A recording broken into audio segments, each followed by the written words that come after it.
Praktik suntik gas subsidi senilai puluhan juta rupiah terbongkar.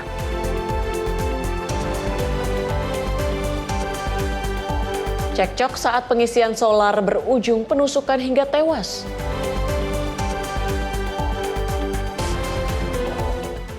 Trump ancam serang Iran jika Hormuz tetap tutup.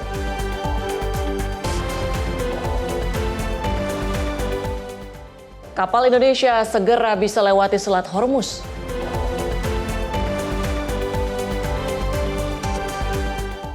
Harga BBM subsidi tak naik hingga akhir tahun.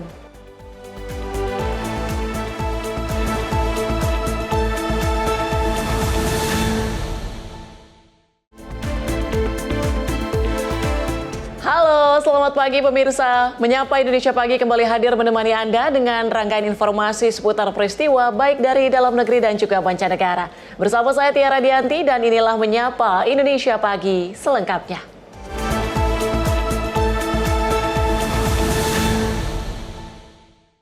Pemirsa, akibat adanya kebocoran pada selang regulator, ledakan tabung gas terjadi di salah satu kafe di kawasan Tugu Cimanggis, Kota Depok. Dalam peristiwa ini 4 orang pegawai mengalami luka serius dan dibawa ke rumah sakit.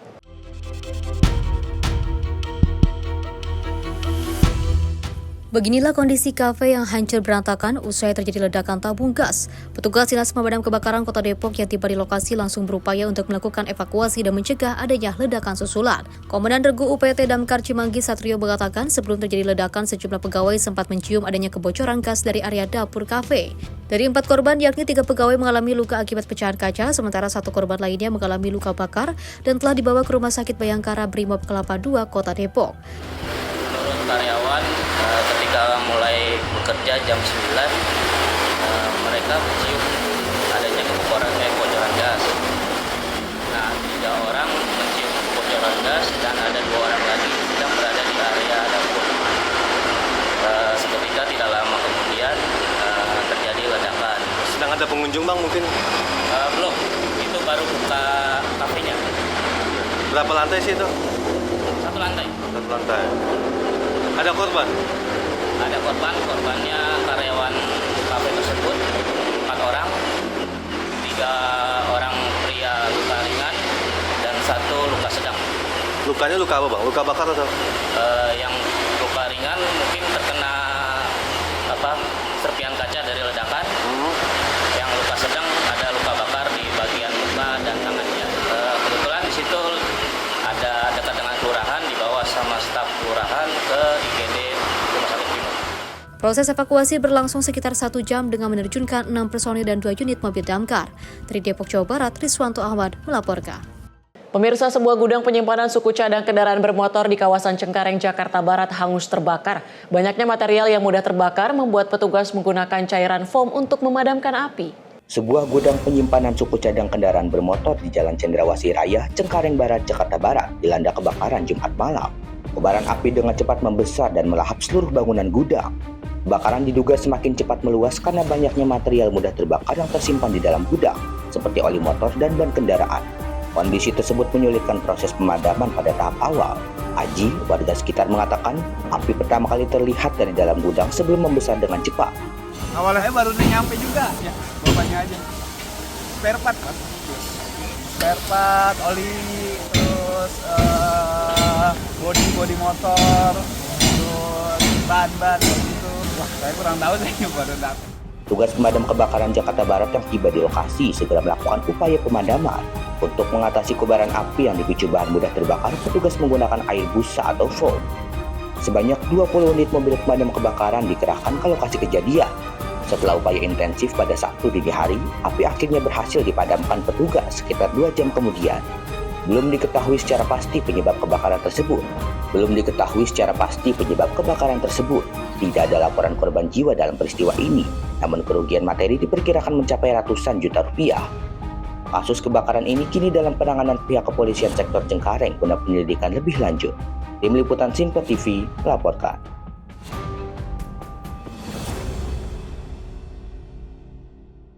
Komplotan pelaku curanmor terekam CCTV melepaskan tembakan saat rekannya ditangkap warga usai mencuri motor di areal parkir sebuah rumah jahit di pusat kota Bandar Lampung. Beruntung tidak ada korban jiwa dalam insiden ini, namun 2 pelaku berhasil kabur sambil membawa sepeda motor hasil curian. Aksi curanmor bersenjata api ini terjadi di Jalan Cut Nyadin, Kecamatan Tanjung Karang Pusat, Kota Bandar Lampung, Lampung pada Jumat sore. Dalam rekaman CCTV terlihat 2 pelaku datang berboncengan, yang satu diantaranya bertugas mengambil motor korban pegawai rumah jahit bernama Eko. Setelah berhasil menggasak motor korban, salah satu pelaku yang akan melarikan diri terjatuh karena tertabrak mobil yang melintas. Juru parkir dan juga warga telah menyadari terdapat aksi pencurian pun langsung berusaha menangkap pelaku yang jatuh. Melihat rekannya jatuh dan juga tertangkap warga, pelaku yang membawa motor korban datang kembali sambil melepaskan tembakan ke udara. Karena takut menjadi sasaran tembak, juru parkir dan warga pun melepaskan pelaku yang kemudian melarikan diri sambil membawa motor korban, dan beruntung tidak ada korban jiwa dalam insiden tersebut. Karena itu saya lagi parkir, apusan sama kawan. Karena kawan ini ada acara, mau ada tiungan di rumah lah. Pas itu gua ganti sama saya. Saya duduk, pas saya itu lihat ada suara motor kan. Saya langsung lari saya. Itu terjadi jatuh posisi, ada yang ketabrak sama mobil itu. Itu udah, itu aja. Pas dia jatuh, terus kita gimana Bang? Kayak tekuk gini lehernya. Udah gitu aja. Udah itu datang kawannya Ya, lagi? itu pas datang kawannya bawa tembakan. Tembak 1 kali aja. Duar, udah. Saya sawan, saya mundur, udah. Itu aja. Cuman Ya kalau motor itu dibawanya ke arah atas sana, langsung kata yang nembak, bawa dia. Ya. kalau yang bawa senjata 1 orang, 2 orang Bang? 1 orang kelihatan saya, tapi nggak tahu yang satu mah. Yang nolongnya dia? Untuk ngelepasin berapa tembakan itu Bang? 1 tembakan aja. Saat ini kasus pencurian bersenjata api di pusat kota tersebut telah dilaporkan ke Polresta Bandar Lampung yang langsung menerjunkan tim melakukan olah TKP dan penyelidikan. Dari Bandar Lampung, Immanuel Simorangkir, kontributor Simpa TV, melaporkan. Pemirsa, Polres Metro Bekasi berhasil menangkap 3 orang pelaku kasus penyiraman air keras terhadap seorang lansia di Kabupaten Bekasi, Jawa Barat. Para pelaku nekat melukai korban lantaran sakit hati karena merasa sering dihina sejak beberapa tahun lalu.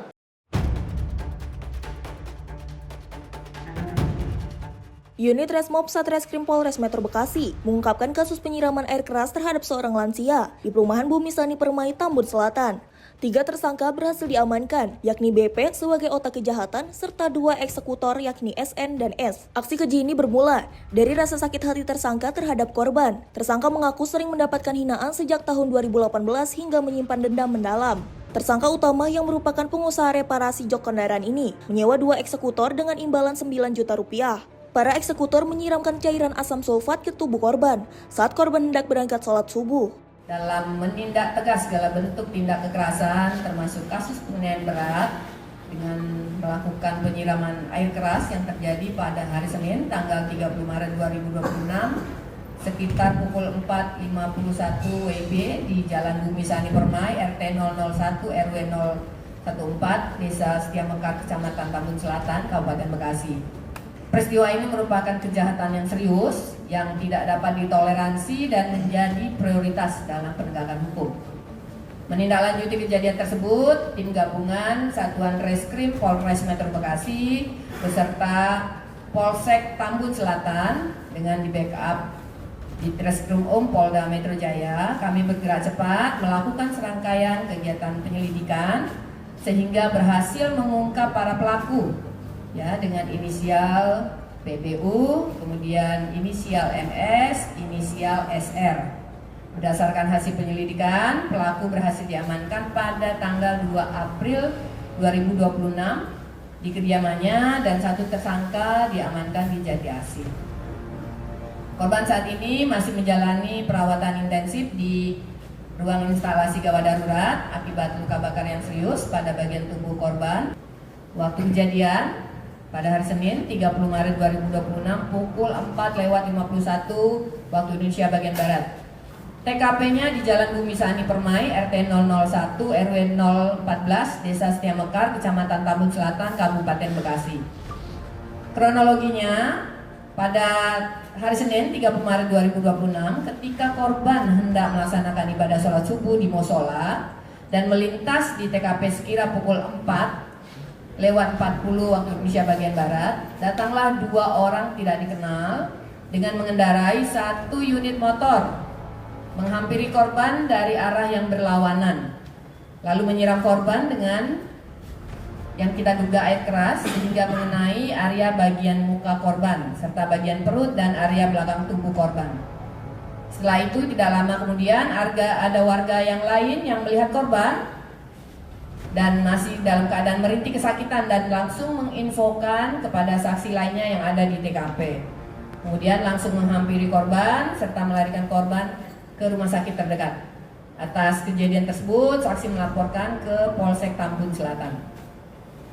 Proses penangkapan, setelah mendapatkan informasi kejadian tersebut, jajaran Satreskrim Polres Metro Bekasi dan jajaran unit Reskrim Polsek Tambun Selatan melakukan olah TKP dan kegiatan penyelidikan di TKP. Tim gabungan kemudian melakukan pemeriksaan terhadap saksi-saksi baik yang ada di TKP maupun yang ada di tempat lain serta meminta keterangan kepada pihak keluarga korban. Kemudian dilakukan juga pengumpulan CCTV ya di area sekitar TKP. Hasil pemeriksaan saksi-saksi diperoleh keterangan bahwa ada saksi yang melihat 2 orang tersangka melakukan penyiraman air keras pada korban. Setelah ciri-ciri pelaku yang disampaikan oleh saksi disamakan dengan CCTV, rekaman CCTV yang berada di sekitar TKP, tim berhasil mengamankan pelaku ya yang berinisial SR pada hari Rabu 2 April 2026 sekitar pukul 24:30 waktu Indonesia bagian Barat di rumahnya di Kampung Dharma Jaya Dusun 3, Desa Setia Dharma, Tambun, Bekasi bersama 2 tersangka lainnya. Setelah itu dilakukan penggeledahan pada tempat tinggalnya dan ditemukan barang bukti lainnya. Selanjutnya dilakukan pengembangan ya dan berhasil melakukan penangkapan pelaku yang berinisial PBU dan pada hari dan tanggal yang sama sekitar pukul 1 dini hari di rumahnya yang beralamat di Bumi Sani Permai Blok H2 nomor 44 Setia Mekar, Tambun Selatan.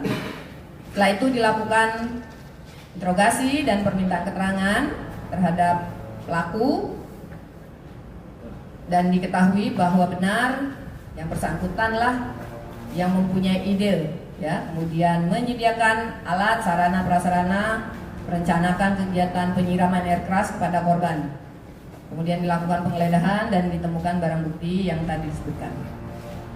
Kemudian dari keterangan PBU dilakukan pengembangan terhadap pelaku lain dan berhasil dilakukan penangkapan dengan pelaku inisial MS ya di Jati Asih, Kota Bekasi dengan tanggal hari yang sama sekitar pukul 1.30 dini hari. Kemudian dari keterangan pelaku diakui juga bahwa yang bersangkutan perannya melakukan penyiraman air keras dengan menggunakan gayung warna pink kepada korban bersama pelaku lain berinisial SR atas perintah dari tersangka ke pelaku inisial PBU tadi. Akibat perbuatannya, para tersangka dijerat pasal penyalahgunaan narkotika dan penganiayaan berat dengan ancaman hukuman 12 tahun penjara. Sebelumnya, korban mengalami luka bakar disertai trauma usai disiram air keras pada Maret lalu. Dari Kabupaten Bekasi, Jawa Barat, jurnalis Info TV melaporkan. Seorang petugas pemadam kebakaran terluka parah pada bagian kepala usai dianiaya komplotan begal menggunakan batu konblok di kawasan Gambir, Jakarta Pusat. Selain kehilangan sepeda motor, korban juga harus merelakan 2 unit ponsel serta sejumlah uang tunai.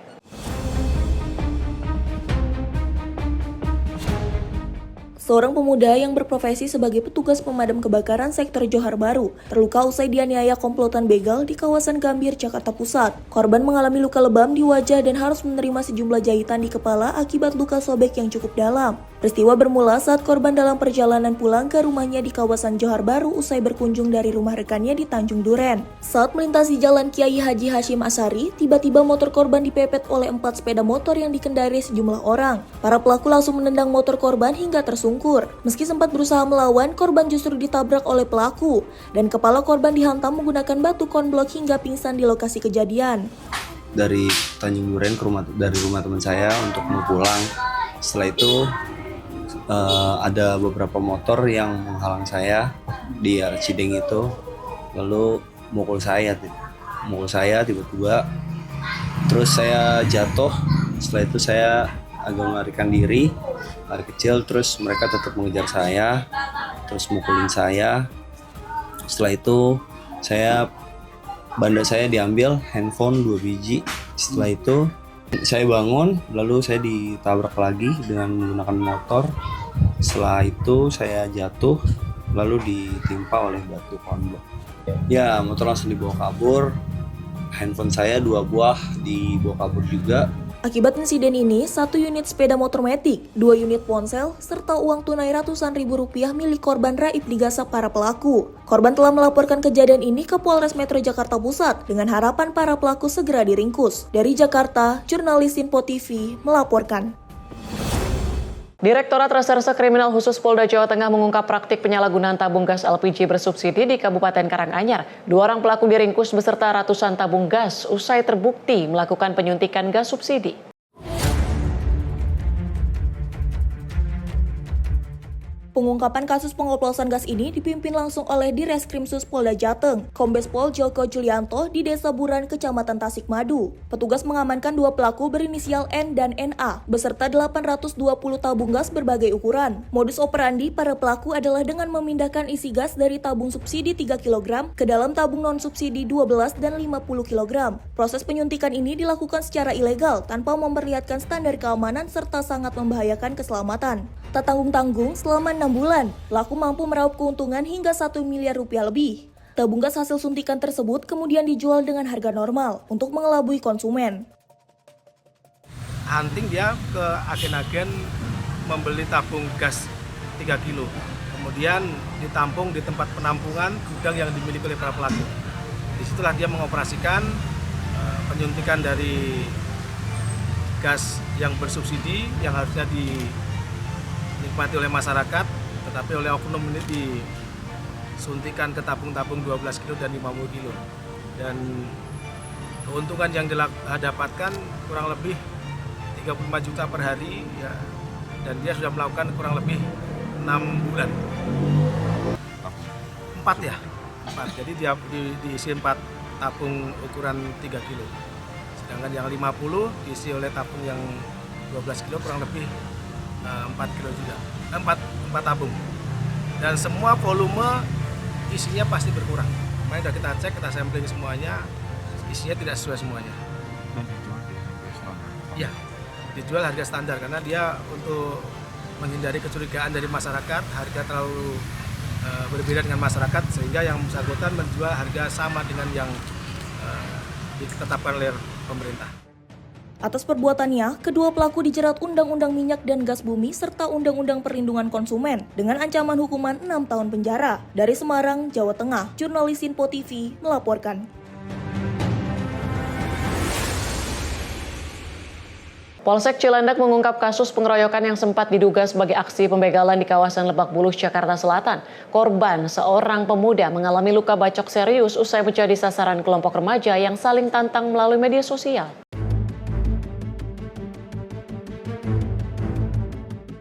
Insiden kekerasan ini terjadi di Jalan Pertanian Raya Lebak Bulus, Cilandak. Korban berinisial CF, 20 tahun, kini masih menjalani perawatan intensif akibat luka bacok di bagian punggung dan tangan. Awalnya, kasus ini diduga sebagai aksi pembegalan. Namun hasil penyelidikan polisi memastikan peristiwa merupakan tindak pidana pengeroyokan yang berkaitan dengan aksi tawuran remaja. Kelompok pelaku diketahui saling menantang melalui media sosial sebelum akhirnya bersepakat melakukan tawuran di lokasi kejadian. Selain melakukan penganiayaan, para pelaku juga merusak sepeda motor milik korban. Hingga kini, polisi telah mengamankan 3 orang pelaku, sementara lainnya masih dalam pencarian daftar orang atau DPO. Sejumlah barang bukti berupa celurit dan senjata tajam modifikasi berhasil disita petugas di wilayah Tangerang Selatan. Hasil penyelidikan mereka itu saling kenal ya, karena mereka itu jajan lewat medsos ya. Lewat medsos, itu kelompok anak gang Volba sama anak gang Volba, Lebak Bulus sama Kampung Kapuk. Jadi satu kelurahan di Lebak Bulus. Jadi mereka kalau taruh itu jangan pakai medsos. Ini sudah kita deteksi ini. Kalau pemicunya atau ininya apa Pak? Mungkin apa eksistensi atau apa? Mereka sih hanya ditantang-tantang aja di medsos ya. Ditantang di medsos, ada janjian kayak acara tawuran itu menjelang puasa kita lanjut. Itu ditantang di medsos. Sebenarnya mereka saling kenal, bukan kenal akrab ya, kenal, udah kelompok ini, jadi mereka saling tantangan gitu. Terjadi. Itu upaya-upaya kita nih saat ini, sebelumnya kita sudah melakukan patroli di titik-titik nih di terhadap ini upaya. Yang jelas sudah kita amankan di pengembangan, doanya berhasil nanti kita amankan. Karena sudah ada, disampaikan Pak Alvin tadi sudah ada data-datanya, tinggal waktu aja. Berarti DPO berapa Pak? Dua orang kita satu ya. Jadi ada 3. Yang kasus pengusaha sepeda motor 1 orang, Indonesia BGS, yang kasus yang yang pembacokan itu 2 orang. Coba media sosial sering itu medsos jadi sekarang kan apapun bisa ya lewat media sosial, beli ke tempat itu kan. Namanya perbuatannya pasti lah, bongkar kan apapun alasannya kan, cukup ya. Oke Pak. Korban luka di bagian mana aja korban? Gimana? Korban luka di bagian mana aja terus kondisinya saat ini gimana? Punggung sama tangan ya, pemulihan. Masih dirawat tapi pemulihan. Sudah bisa jadi komunikasi. Nah, pemulihan lagi juga pemulihan. Pihak kepolisian mengimbau masyarakat dan orang tua untuk lebih ketat mengawasi aktivitas anak di media sosial. Hal ini penting guna mencegah remaja terjerumus dalam aksi kekerasan yang dapat membahayakan nyawa. Dari Jakarta, jurnalis Info TV melaporkan. Sementara itu, aksi pencurian mobil di kawasan wisata Pantai Sanggar Beach Kalianda, Lampung Selatan terekam kamera pengawas. Seorang pria tak dikenal dengan tenang membawa kabur 1 unit Honda Brio milik wisatawan yang tengah asyik makan siang di pinggir pantai. Rekaman CCTV di area parkir Pantai Sanggar Beach merekam detik-detik seorang pria masuk ke dalam mobil Honda Brio yang terparkir. Tanpa merusak kendaraan, pelaku terlihat sangat tenang saat menjalankan mobil keluar dari area parkir. Pelaku diduga kuat menggunakan kunci duplikat atau kunci cadangan karena tidak ditemukan tanda-tanda pembobolan paksa pada kendaraan. Saat kejadian, korban diketahui sedang menikmati makan siang tidak jauh dari lokasi parkir. Selain mobil, sejumlah barang berharga yang berada di dalam kendaraan, seperti laptop, telepon genggam, serta dompet berisi dokumen penting juga raib dibawa kabur pelaku. Brio merah, dan itu kebenaran parkir di tempat kita, itu dari sekitar jam 12 lewat. Dan di hari itu pun kejadian saat kita lihat CCTV, si pengambil kendaraan itu atau si pencuri itu benar-benar profesional, dan saya rasa praduga saya itu memakai kunci duplikat atau kunci serep, karena tidak ada alarm yang bunyi saat kejadian itu, dan kemudian tukang parkir kita pun berada tidak jauh dari kendaraan tersebut. Kasus pencurian ini telah dilaporkan secara resmi ke Polsek Kalianda. Pihak kepolisian kini tengah mendalami rekaman CCTV guna mengidentifikasi identitas pelaku dan melacak keberadaan kendaraan. Dari Lampung, jurnalis Info TV melaporkan. Pemirsa, aksi kriminalitas jalanan kembali menyasar warga di kawasan Tanjung Duren, Grogol, Petamburan, Jakarta Barat pada Jumat malam. Seorang pria menjadi korban penjamretan usai ponsel miliknya dirampas pelaku saat korban tengah asyik memesan ojek online di tepi jalan. Aksi penjamretan terjadi di kawasan Jalan Tanjung Duren Timur Raya 2, Grogol, Petamburan pada Jumat 3 Maret 2026 malam. Berdasarkan keterangan warga, peristiwa ini terjadi usai waktu sholat Isya saat kondisi jalan mulai sepi. Saat itu korban berdiri di pinggir jalan untuk memesan transportasi online. Tiba-tiba, 2 orang pelaku yang mengendarai sepeda motor secara terpisah langsung mendekati korban dan merampas telepon genggamnya dengan cepat. Salah seorang warga sekitar, Kusno, mengatakan dirinya mengetahui kejadian ini setelah mendengar keramaian dan teriakan korban yang meminta pertolongan. Warga sempat berusaha mengejar, namun pelaku langsung tancap gas dan melarikan diri. Kalau masalah, benar ya? Ya. Jam berapa itu Pak? Ya habis Isya itu loh, malam-malam. Lalu itu seperti saya di dalam, di luar, pinggir mau makan. Pas itu saya tahu rame-rame ada RT RW di sini. Saya tahu. Sempat teriak kalau si pelaku. Yang kalau pelakunya itu berlaku lari, kalau orangnya ya itu teriak lah. ibu-ibu, membawa bapak, membawa anak. Jadi warga keluar setelah kelihatan korban. Apa yang jadinya? Katanya sepertinya HP. Warga berharap aparat kepolisian dapat meningkatkan patroli di kawasan mereka, mengingat aksi penjamretan kerap terjadi pada malam hari dan menyasar warga yang sedang beraktivitas di ruang terbuka. Masyarakat pun diimbau untuk lebih waspada saat menggunakan gawai di tepi jalan raya. Dari Jakarta, jurnalis Info TV melaporkan. Dan pemirsa, kami akan kembali usai jeda. Tetaplah bersama kami di Menyapa Indonesia Pagi.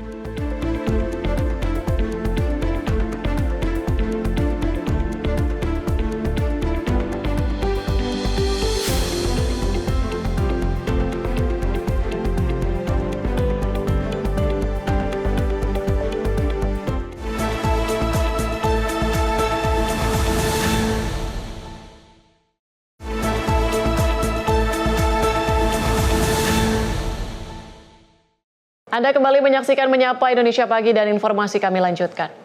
Aktivitas vulkanik Gunung Sorik Merapi di Desa Sibanggor, Kabupaten Mandailing Natal, Sumatera Utara meningkat dan berada pada status level 2 atau waspada. Peningkatan status ini ditetapkan setelah terjadi kenaikan aktivitas kegempaan yang terekam melalui alat seismogram.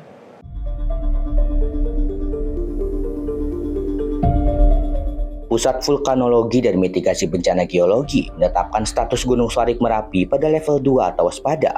Petugas pos pengamatan Gunung Sorik Merapi di Desa Sibanggor Tonga, Kecamatan Puncak Sorik Merapi, Kabupaten Mandailing Natal, menetapkan status level 2 ini disebabkan meningkatnya aktivitas kegempaan yang terekam seismogram dan guncangan yang dirasakan oleh masyarakat di Desa Sibanggor Julu yang berada di kaki Gunung Sorik Merapi. Tercatat gempa vulkanik yang mengindikasikan adanya pergerakan gempa bumi sebanyak 16 kali dalam kurun waktu 6 jam. Pemerintah daerah Mandailing Natal mengimbau masyarakat dan wisatawan agar waspada dan mengikuti arahan petugas pos pengamat Gunung Sorik Merapi, serta menghindari zona kawah yang aktif, terutama bagi masyarakat di Desa Sibanggor Julu dan Sibanggor Tonga yang berada di kaki gunung yang memiliki risiko tinggi terhadap bencana letusan. Selain itu, petugas juga melakukan pengawasan intensif pada aktivitas wilayah kerja PT Sorik Merapi Geothermal Power guna mitigasi bencana pada sekunder paparan gas berbahaya atau semburan lumpur panas yang berkaitan dengan aktivitas vulkanik di kawasan gunung ini. Bahkan zona berbahaya juga sudah ditetapkan dengan radius 1,5 km dari kawah utama, di mana tidak boleh beraktivitas manusia dalam bentuk apapun. Situasi pergerakan Gunung Sorik Merapi yang ada di Madinah ini. Berdasarkan informasi yang kami terima dan tadi terkonfirmasi dari pegawai yang ada di sini bahwa mulai tanggal 2 di sore hari itu ada aktivitas gunung, artinya gempa di gunung kita ini Merapi. Hanya memang sangat kita sayangkan alatnya itu sangat sederhana, hanya bisa memberikan tanda bahwa ada ada gempa, tapi tidak bisa mengukur kedalamannya berapa, kemudian skalanya berapa, itu nggak bisa diketahui, hanya memberikan sinyal frekuensi gempa itu aja. Di tanggal 2 itu sangat besar, ya, ratusan kali gempa, sehingga mereka memberitahukan ke pusatnya Badan Geologi di Bandung dan atas penelitian atau keputusan dari sana menyatakan bahwa kita masuk dalam situasi waspada 2. Tadi waspada 1 normal, ini masuk ke 2, artinya kita harus waspada. Waspada itu melihat jumlah gempa itu masih terus. Hari ini juga katanya tadi kalau kita lihat hitungannya kurang lebih 30 kali ada gempa hari ini di tanggal 4 ya. 4. Ini ada 30 kali. Berarti kan masih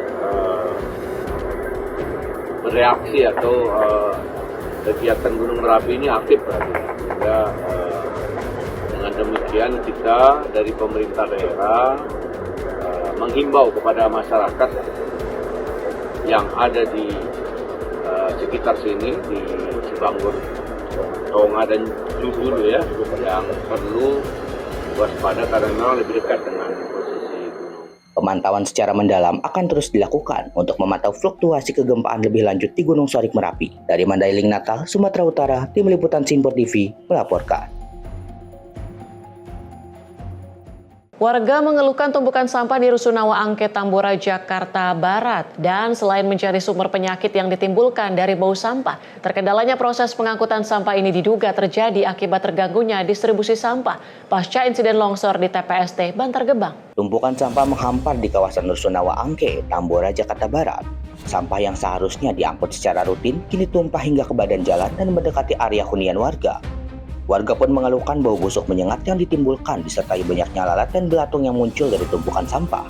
Hal ini dikhawatirkan akan menjadi wabah penyakit bagi warga sekitar, terlebih bagi keluarga yang memiliki anak kecil atau bayi.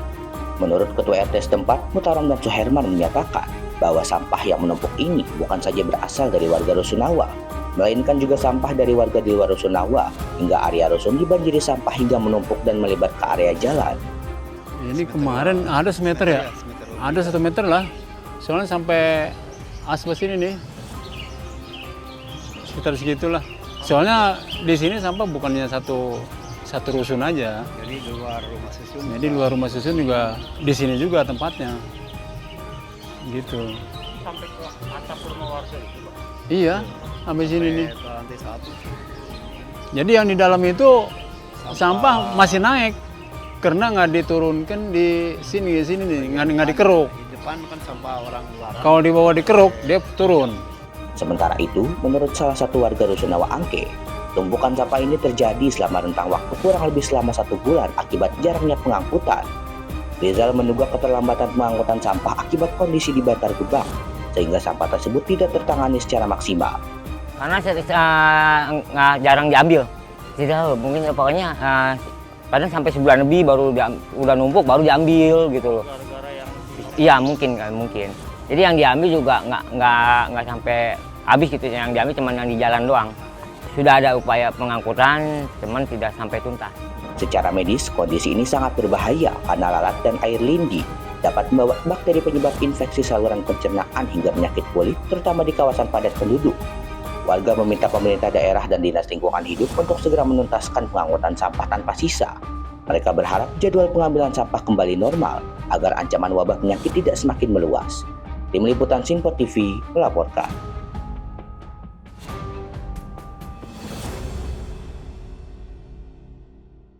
Banjir melanda 2 kecamatan di Cianjur pada Minggu 5 April 2026. Genangan air terus meningkat hingga mencapai sekitar 1 meter seiring hujan deras yang mengguyur wilayah tersebut.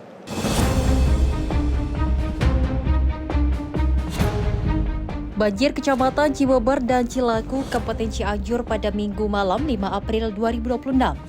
Luapan sungai dan buruknya sistem drainase akibat hujan deras membuat ratusan rumah serta akses jalan utama terendam.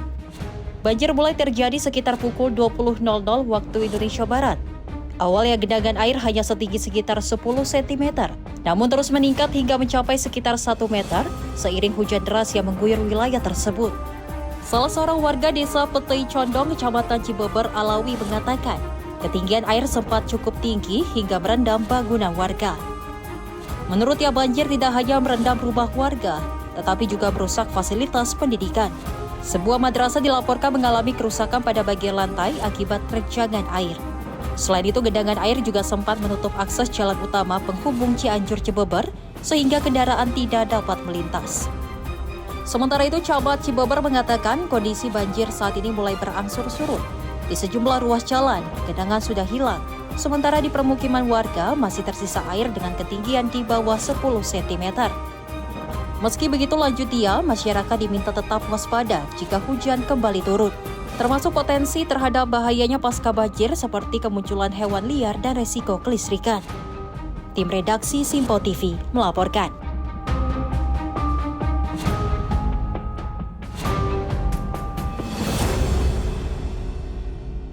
Pemirsa, diduga terjadi kesalahpahaman saat mengisi bahan bakar di stasiun pengisian bahan bakar umum, membuat seorang sopir truk dianiaya dan dikeroyok, hingga terjadi penusukan yang menyebabkan korban tewas. Petugas yang tiba di lokasi langsung mengamankan kedua tersangka dan melakukan olah tempat kejadian perkara. Insiden kekerasan yang berujung kematian terjadi di area SPBU Puntikayu, Jalan Kolonel Haji Burlian, Kilometer 7, Kota Palembang, Sumatera Selatan, pada Kamis dini hari 2 April 2026. Kejadian ini mengakibatkan seorang supir truk berinisial MEP meninggal dunia setelah mengalami luka tusuk di bagian dada sebelah kiri. Dua orang yang diduga terlibat dalam kejadian tersebut, yaitu SI selaku pengawas SPBU dan EPP yang bertugas sebagai satpam, telah diamankan oleh personel gabungan Pamapta Piket Fungsi Polrestabes Palembang serta jajaran Polsek Sukarami di lokasi kejadian. Berdasarkan keterangan awal dan hasil pemeriksaan saksi, kejadian itu bermula saat korban melakukan pengisian solar, namun proses pengisian terhenti karena operasional SPBU telah berakhir, sementara korban merasa pengisian belum maksimal. Ketidakpuasan tersebut memicu cekcok antara korban dengan tersangka SI selaku pengawas. Situasi kemudian memanas hingga korban keluar dari area SPBU dan menunggu di seberang jalan. Tersangka SI selanjutnya menghubungi EPP untuk bersama-sama menemui korban. Saat terjadi pertemuan, korban turun dari kendaraan dan perkelahian pun tidak terhindarkan. Dalam peristiwa tersebut, tersangka SI melakukan penusukan yang menyebabkan korban terjatuh dan mengalami luka fatal. Korban segera dilarikan ke Rumah Sakit Miria Palembang oleh saksi di lokasi, namun dinyatakan meninggal dunia setibanya di rumah sakit. Petugas yang tiba di lokasi langsung mengamankan kedua tersangka dan melakukan tindakan kepolisian awal, termasuk pengamanan saksi serta olah tempat kejadian perkara. Rekaman kamera pengawas di area SPBU turut diamankan sebagai alat bukti elektronik yang krusial dalam membangun konstruksi perkara. Barang bukti yang telah diamankan berupa pakaian yang digunakan tersangka saat kejadian. Sementara itu, senjata tajam yang digunakan dalam aksi penusukan hingga saat ini masih dalam proses pencarian aktif oleh penyidik. Amindra, selaku kakak kandung korban, mengatakan ia dikabari oleh pihak pegawai SPBU tersebut bahwa adiknya sudah di rumah sakit. Yang diterima itu dari operator atau petugas pelayanan. Apa omongannya? Bahwa adik kita tadi itu musibah. Di rumah sakit ya? Di rumah sakit. Kasubit Penmasbid Humas Polda Sumsel, Kompol Iputu Suryawan, mengungkapkan bahwa pihaknya membenarkan adanya peristiwa penganiayaan dengan pemberatan yang berawal dari percekcokan di SPBU tersebut. Kedua pelaku telah diamankan dan sedang menjalani pemeriksaan intensif. Adanya suatu peristiwa penganiayaan pemberatan yang mana terjadi pada hari Kamis tanggal 2 April 2026 terjadi di sebuah SPBU di wilayah atau di Jalan Sukabangun 2, yaitu tepatnya di Kecamatan Sukarami, Palembang, yang mana berawal dari korban berinisial E itu mengisi solar kendaraannya di sebuah SPBU. Ya, kemudian karena jam operasional sudah tutup, kemudian si korban ini kecewa terhadap pelayanan SPBU, kemudian komplain dengan petugas ataupun pengawas SPBU dan kemudian menunggu petugas tersebut di seberang jalan dengan menantang, dan kemudian didatangilah oleh petugas keamanan di sana yaitu satpam dan juga pengurus SPBU, dan karena terjadi selisih paham terjadilah keributan. Kini kedua tersangka telah diamankan dan sedang menjalani pemeriksaan intensif. Polisi masih melakukan pencarian senjata tajam yang sempat dibuang oleh tersangka. Dari Palembang, Sumatera Selatan, Simpo TV melaporkan. Sakit hati dituduh sebagai seorang pria di Deli Serdang, Sumatera Utara tega menganiaya tetangganya yang sudah lansia berinisial hingga tewas. Kepada petugas, tersangka mengaku sakit hati dan dendam kepada korban yang kerap menudingnya pencuri. Tersangka inisial ZE berusia 35 tahun ditangkap unit Reskrim Polsek Medan Tempung di tempat persembunyiannya di Kabupaten Bener Meriah, Provinsi Aceh pada 1 April 2026 lalu. Saat ditangkap di tempat persembunyiannya oleh petugas, pelaku hanya bisa pasrah. Kapolsek Medan Tempung, Kompol Rasmaju Tarigan, Senin siang mengatakan peristiwa penganiayaan yang menyebabkan korban tewas terjadi pada 23 April lalu. Pelaku menghabisi nyawa korban dengan cara menusuk punggung dan paha korban dengan menggunakan obeng. Usai melakukan aksinya, pelaku langsung kabur bersembunyi di perkebunan kopi milik warga. Pada petugas, tersangka mengaku sakit hati dan dendam kepada korban yang kerap menudingnya pencuri.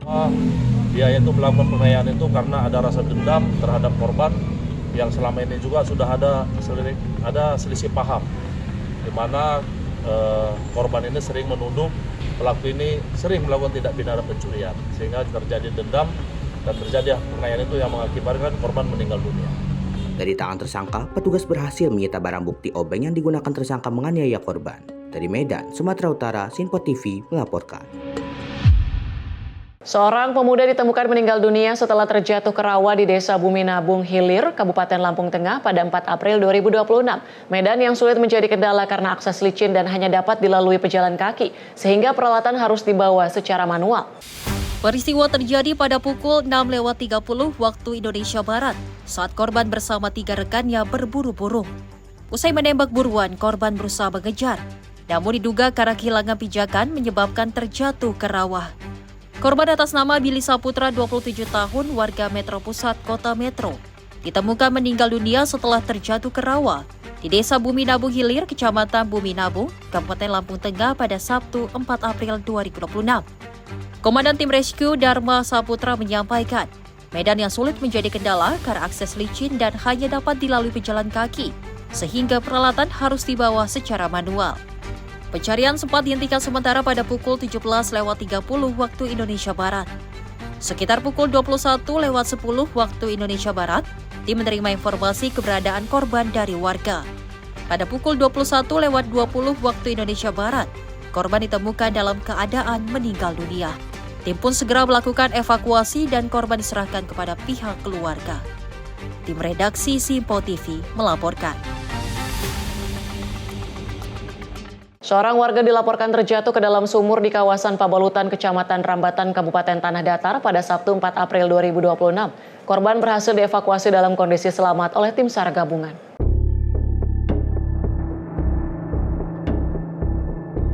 Seorang pria bernama Irfan, 27 tahun, dilaporkan terjatuh ke dalam sumur sedalam 12 meter di Pabalutan, Rambatan, Kabupaten Tanah Datar pada Sabtu 4 April 2026. Korban diduga melompat ke dalam sumur dan diketahui memiliki keterbelakangan mental. Proses evakuasi dilakukan dengan sangat hati-hati, mengingat kondisi sumur sempit dan memiliki risiko tinggi bagi petugas maupun korban. Setelah dilakukan upaya evakuasi selama kurang lebih 1 jam, korban akhirnya berhasil dikeluarkan dari dalam sumur sekitar pukul 13.15 WIB. Korban ditemukan dalam kondisi selamat meskipun sempat mengalami kelelahan. Selanjutnya korban segera diperiksa kondisinya dan diserahkan kepada pihak keluarga. Tim redaksi Simpo TV melaporkan. Nasib naas menimpa seorang bocah berusia 9 tahun asal Lamongan berinisial AF. Setelah sempat dilaporkan hilang terseret arus, korban akhirnya ditemukan dalam kondisi meninggal dunia di aliran Sungai Bengawan Solo, Kabupaten Lamongan pada Sabtu siang.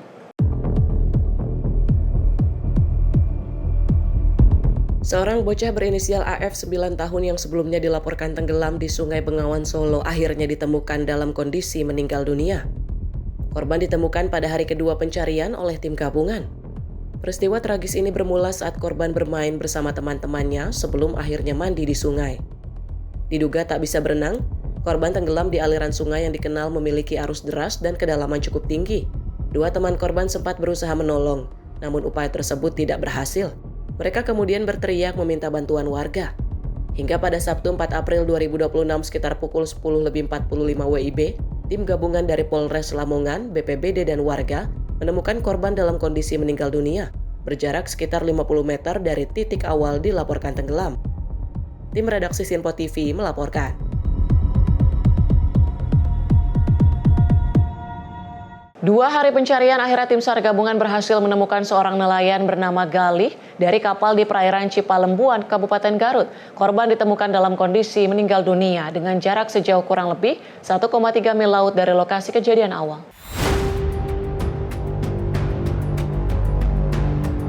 Seorang nelayan bernama Galih, 25 tahun, yang dilaporkan terjatuh dari kapal di perairan Cipalembuan, Desa Sancang, Kecamatan Cibalong, Kabupaten Garut, akhirnya ditemukan dalam kondisi meninggal dunia pada hari kedua operasi pencarian pada Kamis 2 April 2026. Korban ditemukan pada hari kedua pencarian sekitar pukul 12.08 WIB oleh tim SAR gabungan sejauh kurang lebih 1,3 mil laut dari lokasi kejadian awal. Setelah ditemukan, jasad korban langsung dievakuasi ke rumah duka oleh tim yang terlibat dalam operasi tersebut. Kejadian pertama kali diketahui oleh seorang saksi bernama Arif.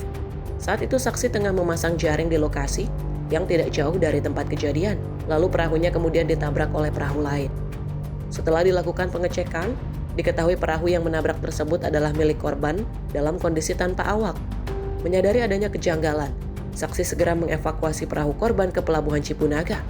Ia kemudian meminta bantuan nelayan lain di sekitar lokasi untuk melakukan pencarian terhadap korban yang diduga terjatuh ke laut. Tim redaksi Sinpo TV melaporkan.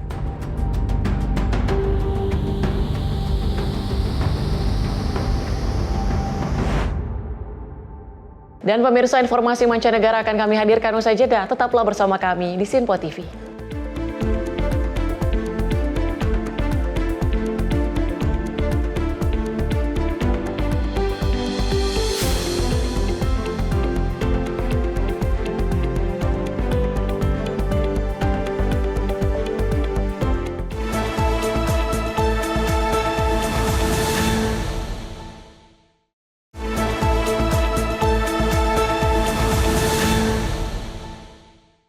Terima kasih Anda masih menyaksikan Menyapa Indonesia Pagi.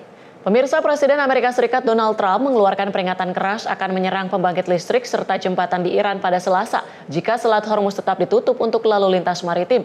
Ancaman ini muncul di tengah eskalasi konflik yang kian memanas setelah serangan udara Iran menghantam wilayah Haifa, Israel, yang menyebabkan sejumlah warga sipil dilaporkan hilang.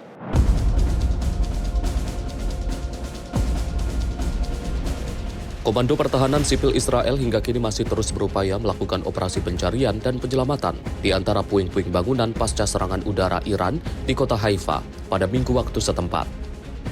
Sedikitnya 3 orang dilaporkan masih hilang dan diduga terjebak di bawah reruntuhan gedung yang hancur lebur akibat hantaman rudal. Sementara itu, Presiden Amerika Serikat Donald Trump melalui media sosial menyatakan akan menargetkan pembangkit listrik dan jembatan di Iran jika Selat Hormuz tidak dibuka kembali. Dalam pernyataan yang sama, disampaikan pula bahwa pihaknya telah berhasil menyelamatkan seorang anggota militer Amerika Serikat yang sebelumnya dinyatakan hilang usai jet tempur Amerika ditembak jatuh oleh pasukan Iran.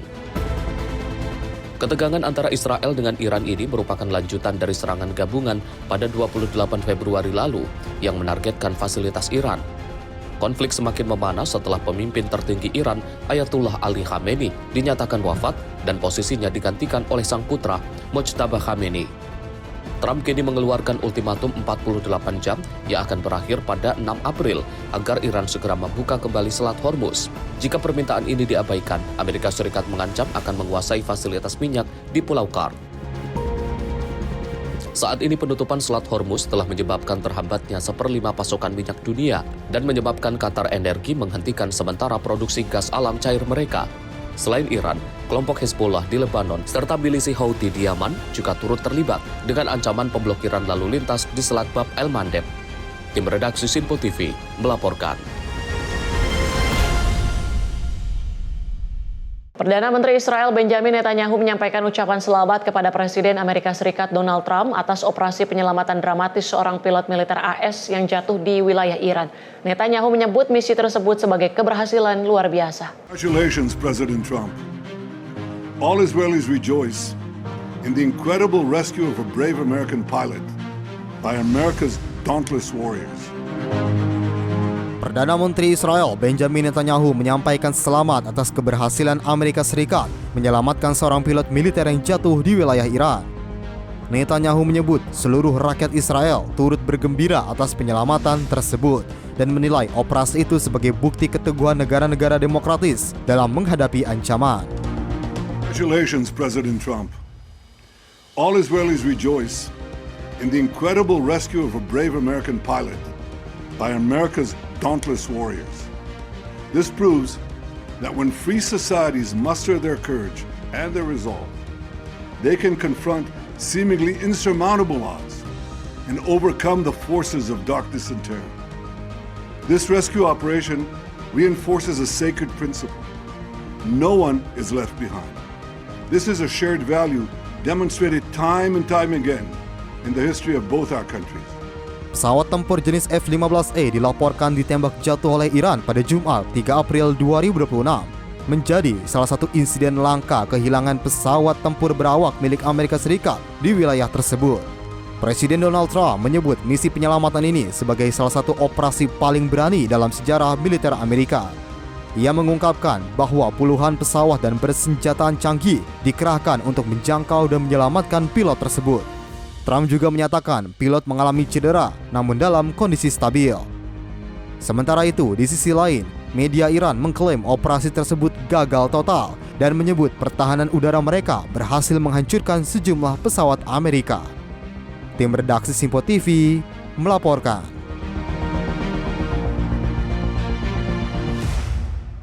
Juru bicara Markas Pusat Hatam Al-Anbiya Iran Ebrahim Zolghafari mengklaim militer Iran berhasil menggagalkan misi penyelamatan Amerika Serikat di Provinsi Isfahan.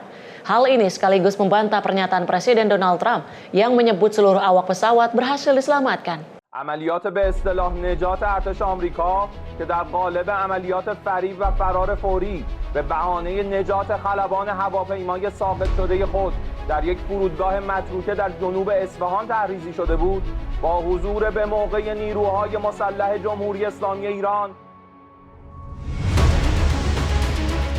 Juru bicara Markas Pusat Hatam Al-Anbiya Iran, Ebrahim Zolghafari, menyatakan bahwa operasi penyelamatan yang dilakukan Amerika Serikat telah digagalkan sepenuhnya oleh pasukan Iran. Menurutnya, operasi tersebut dilakukan di sebuah landasan terbang terlantar di selatan Isfahan dengan dalih menyelamatkan pilot pesawat tempur yang jatuh. Iran mengklaim telah mengantisipasi misi tersebut berdasarkan informasi intelijen dan melancarkan serangan balasan terhadap tim penyelamat. عملیات به اصطلاح نجات ارتش آمریکا که در قالب عملیات فریب و فرار فوری به بهانه نجات خلبان هواپیمای ساقط شده خود در یک فرودگاه متروکه در جنوب اصفهان تحریزی شده بود با حضور به موقع نیروهای مسلح جمهوری اسلامی ایران به شکست کامل انجامید. پیرو اطلاعات قبلی در بررسی‌های تکمیلی توسط کارشناسان حاضر در صحنه مشخص گردید 2 فروند هواپیمای نظامی ترابری C-130 و 2 فروند بالگرد بلک هاک ارتش آمریکا با تحقق وعده الهی و یاری خداوند متعال و آتش خشم مقدس لشکریان اسلام در نیروهای مسلح مقتدر منهدم شدند که این اقدام سطح ناکامی پی در پی ارتش آمریکا را افزایش. Sementara itu, Gedung Putih memberikan versi berbeda. Amerika Serikat menegaskan operasi penyelamatan berhasil dilakukan dan seluruh awak pesawat telah dievakuasi dengan selamat. Seorang perwira tinggi dengan pangkat kolonel dilaporkan berhasil diselamatkan setelah bertahan selama 48 jam di wilayah musuh. Sementara satu awak lainnya telah dievakuasi tak lama setelah pesawat jatuh. Pihak Amerika mengakui sebagian peralatan militer mereka dihancurkan sendiri untuk mencegah jatuh ke tangan musuh. Tim redaksi Simpo TV melaporkan. Warga di Caracas menggelar aksi unik namun syarat makna dengan membakar patung berwajah tokoh dunia dalam ritual tradisional Paskah yang dikenal sebagai pembakaran Yudas. Patung yang dibakar menampilkan wajah Presiden Amerika Serikat Donald Trump hingga Perdana Menteri Israel Benjamin Netanyahu sebagai bentuk protes terhadap konflik global dan ketegangan politik internasional. Rekaman dari kawasan El Valle di Caracas menunjukkan warga berkumpul menyaksikan patung-patung dibakar dalam suasana meriah. Peserta terlihat menari, mengibarkan bendera Venezuela, serta mengabdikan momen saat api melahap patung-patung tersebut. Patung yang dibakar menampilkan wajah tokoh-tokoh dunia, di antaranya Donald Trump, Benjamin Netanyahu, Senator AS Marco Rubio, hingga tokoh oposisi Venezuela, Maria Corina Machado. Warga menyebut aksi ini sebagai bentuk penolakan terhadap imperialisme dan ketidakadilan global. Warga menyatakan bahwa tradisi ini digunakan untuk menghukum pihak-pihak yang dianggap mengkhianati kemanusiaan. Tradisi ini dikenal sebagai Burning of Judas, sebuah ritual yang dilakukan saat Paskah dengan membakar patung yang melambangkan pengkhianat. Di Venezuela, tradisi ini telah berkembang menjadi media ekspresi politik di mana tokoh publik sering dijadikan simbol kemarahan masyarakat. Dalam aksi tersebut, sejumlah peserta juga menyatakan dukungan terhadap Iran dan Palestina. Mereka menilai serangan militer yang terjadi di kawasan tersebut sebagai bentuk ketidakadilan global. Warga juga mengaitkan aksi ini dengan situasi politik dalam negeri, termasuk penangkapan Presiden Venezuela Nicolas Maduro dalam operasi militer Amerika sebelumnya. Bagi masyarakat setempat, ritual ini bukan sekedar tradisi, melainkan simbol perlawanan dan suara rakyat terhadap ketidakadilan. Tim redaksi Simpo TV melaporkan.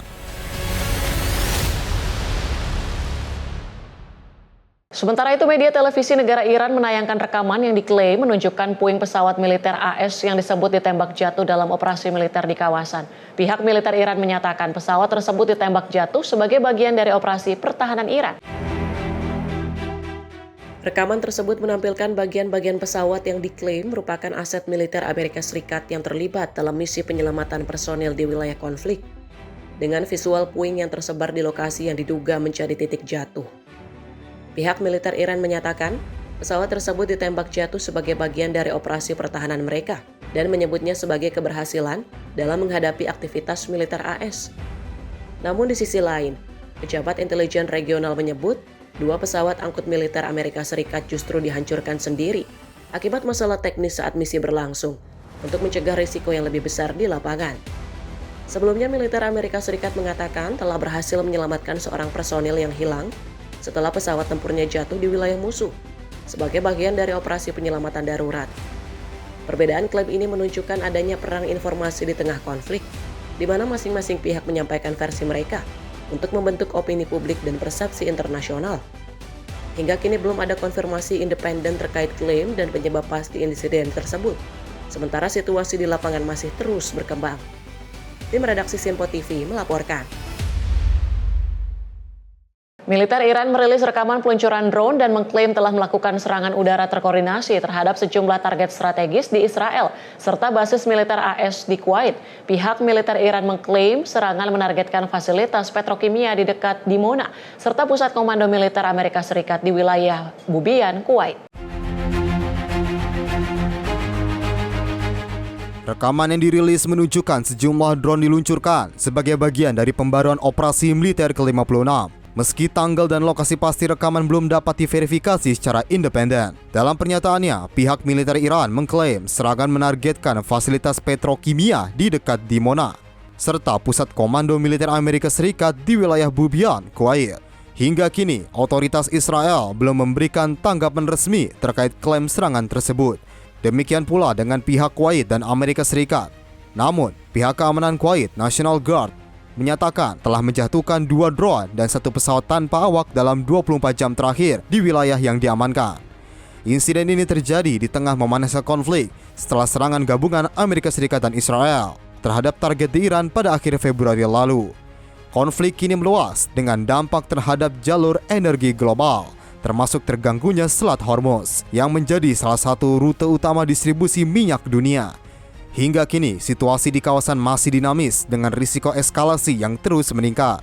Tim redaksi Simpo TV melaporkan.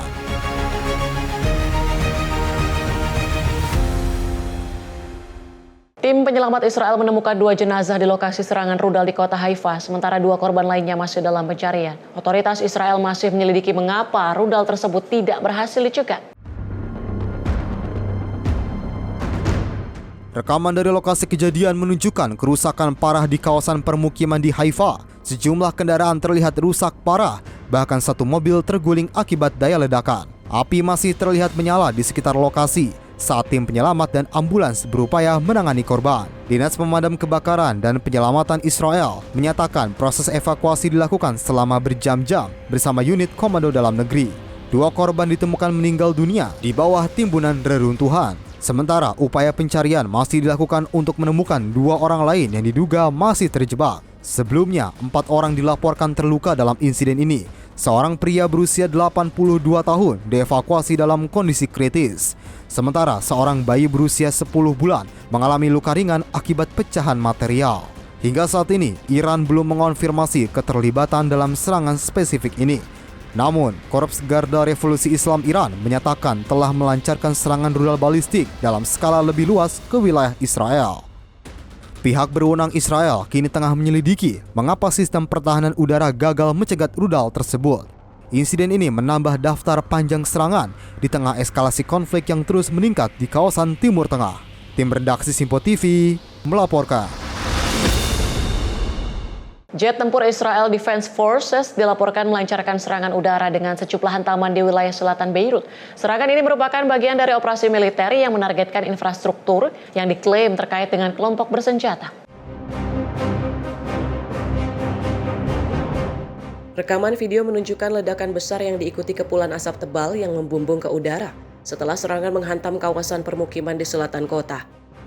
Serangan ini merupakan bagian dari operasi militer yang menargetkan infrastruktur yang diklaim terkait dengan kelompok bersenjata di tengah meningkatnya ketegangan antara Israel dan Hezbollah.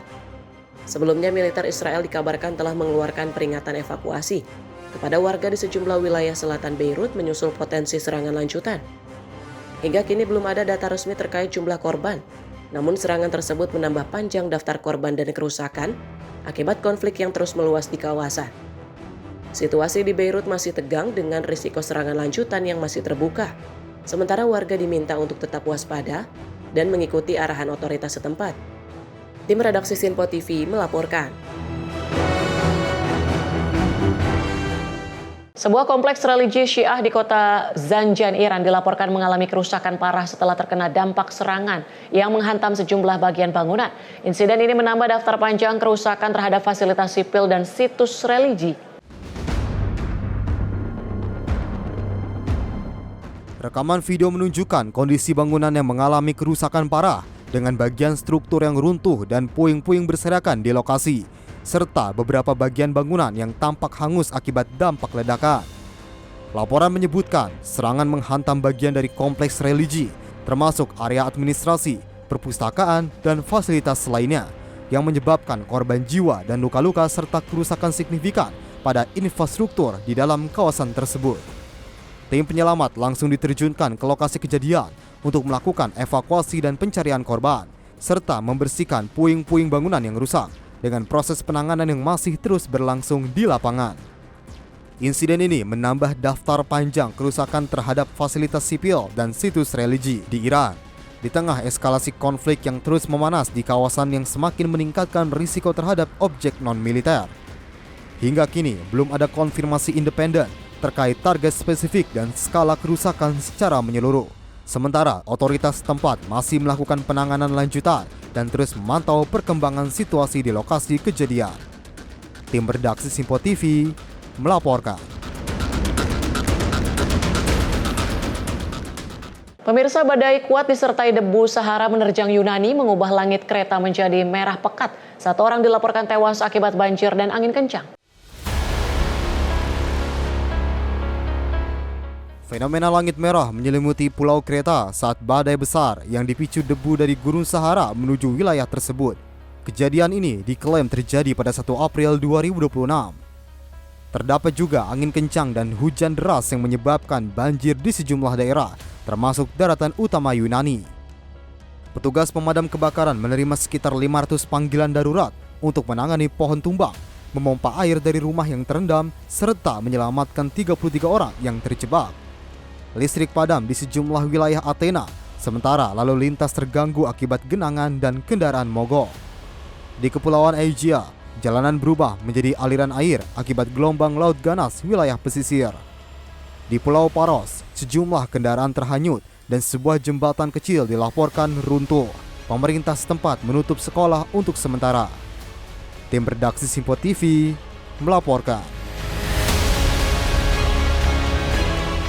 Dan pemirsa, kami akan kembali usai jeda, tetaplah bersama kami di Sinpo TV.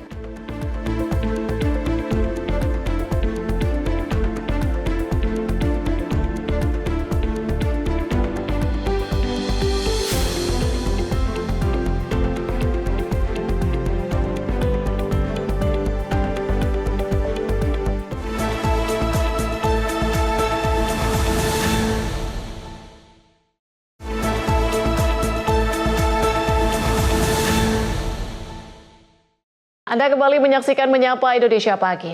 Pemirsa, di tengah suasana duka yang menyelimuti ruang VIP Bandara Soekarno-Hatta Sabtu petang, Presiden RI Prabowo Subianto mencium dan memeluk anak-anak para prajurit TNI yang gugur dalam misi perdamaian dunia di Lebanon.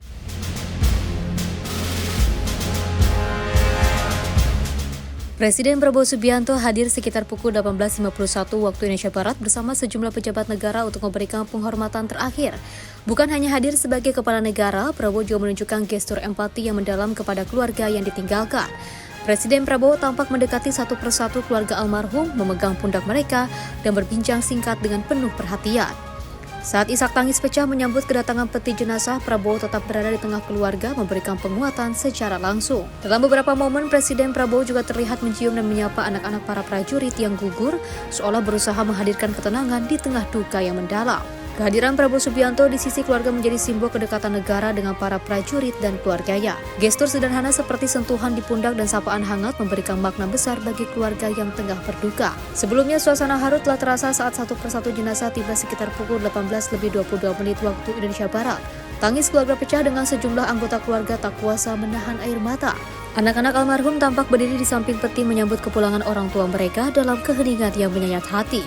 Di ruang VIP bandara, ibu-ibu Persib turut mendampingi dan juga menenangkan keluarga. Pelukan dan doa mengiringi setiap prosesi memperkuat suasana duka yang begitu mendalam. Prosesi kemudian dilanjutkan dengan pengusungan jenazah menuju lokasi persemayaman. Presiden ke-6 RI Susilo Bambang Yudhoyono juga tampak hadir dan turut memberikan penghormatan bersama Prabowo dan jajaran pejabat lainnya. Selanjutnya jenazah akan diberangkatkan ke daerah asal masing-masing untuk dimakamkan, diantaranya di Bandung dan juga wilayah Jawa Tengah. Di balik prosesi kenegaraan yang khidmat, gestur Prabowo menjadi pengingat bahwa kehadiran negara tak hanya dalam bentuk penghormatan formal, tetapi juga melalui sentuhan kemanusiaan bagi mereka yang ditinggalkan.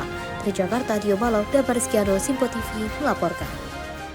Kepala Staf Angkatan Darat Jenderal TNI Maruli Simanjuntak memimpin upacara pelepasan 3 jenazah prajurit TNI kontingen Garuda Unifil. Prosesi pelepasan digelar secara militer di Bandara Soekarno-Hatta, Tangerang, Banten.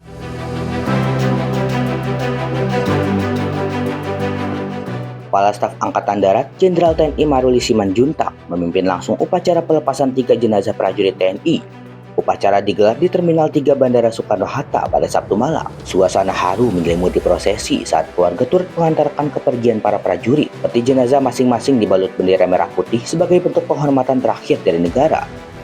Jadi kami hari ini berduka, 3 anggota kita gugur, termasuk juga kami mendengar ada berita yang memang kami sendiri masih belum terlalu pasti untuk menerima kondisi terakhirnya.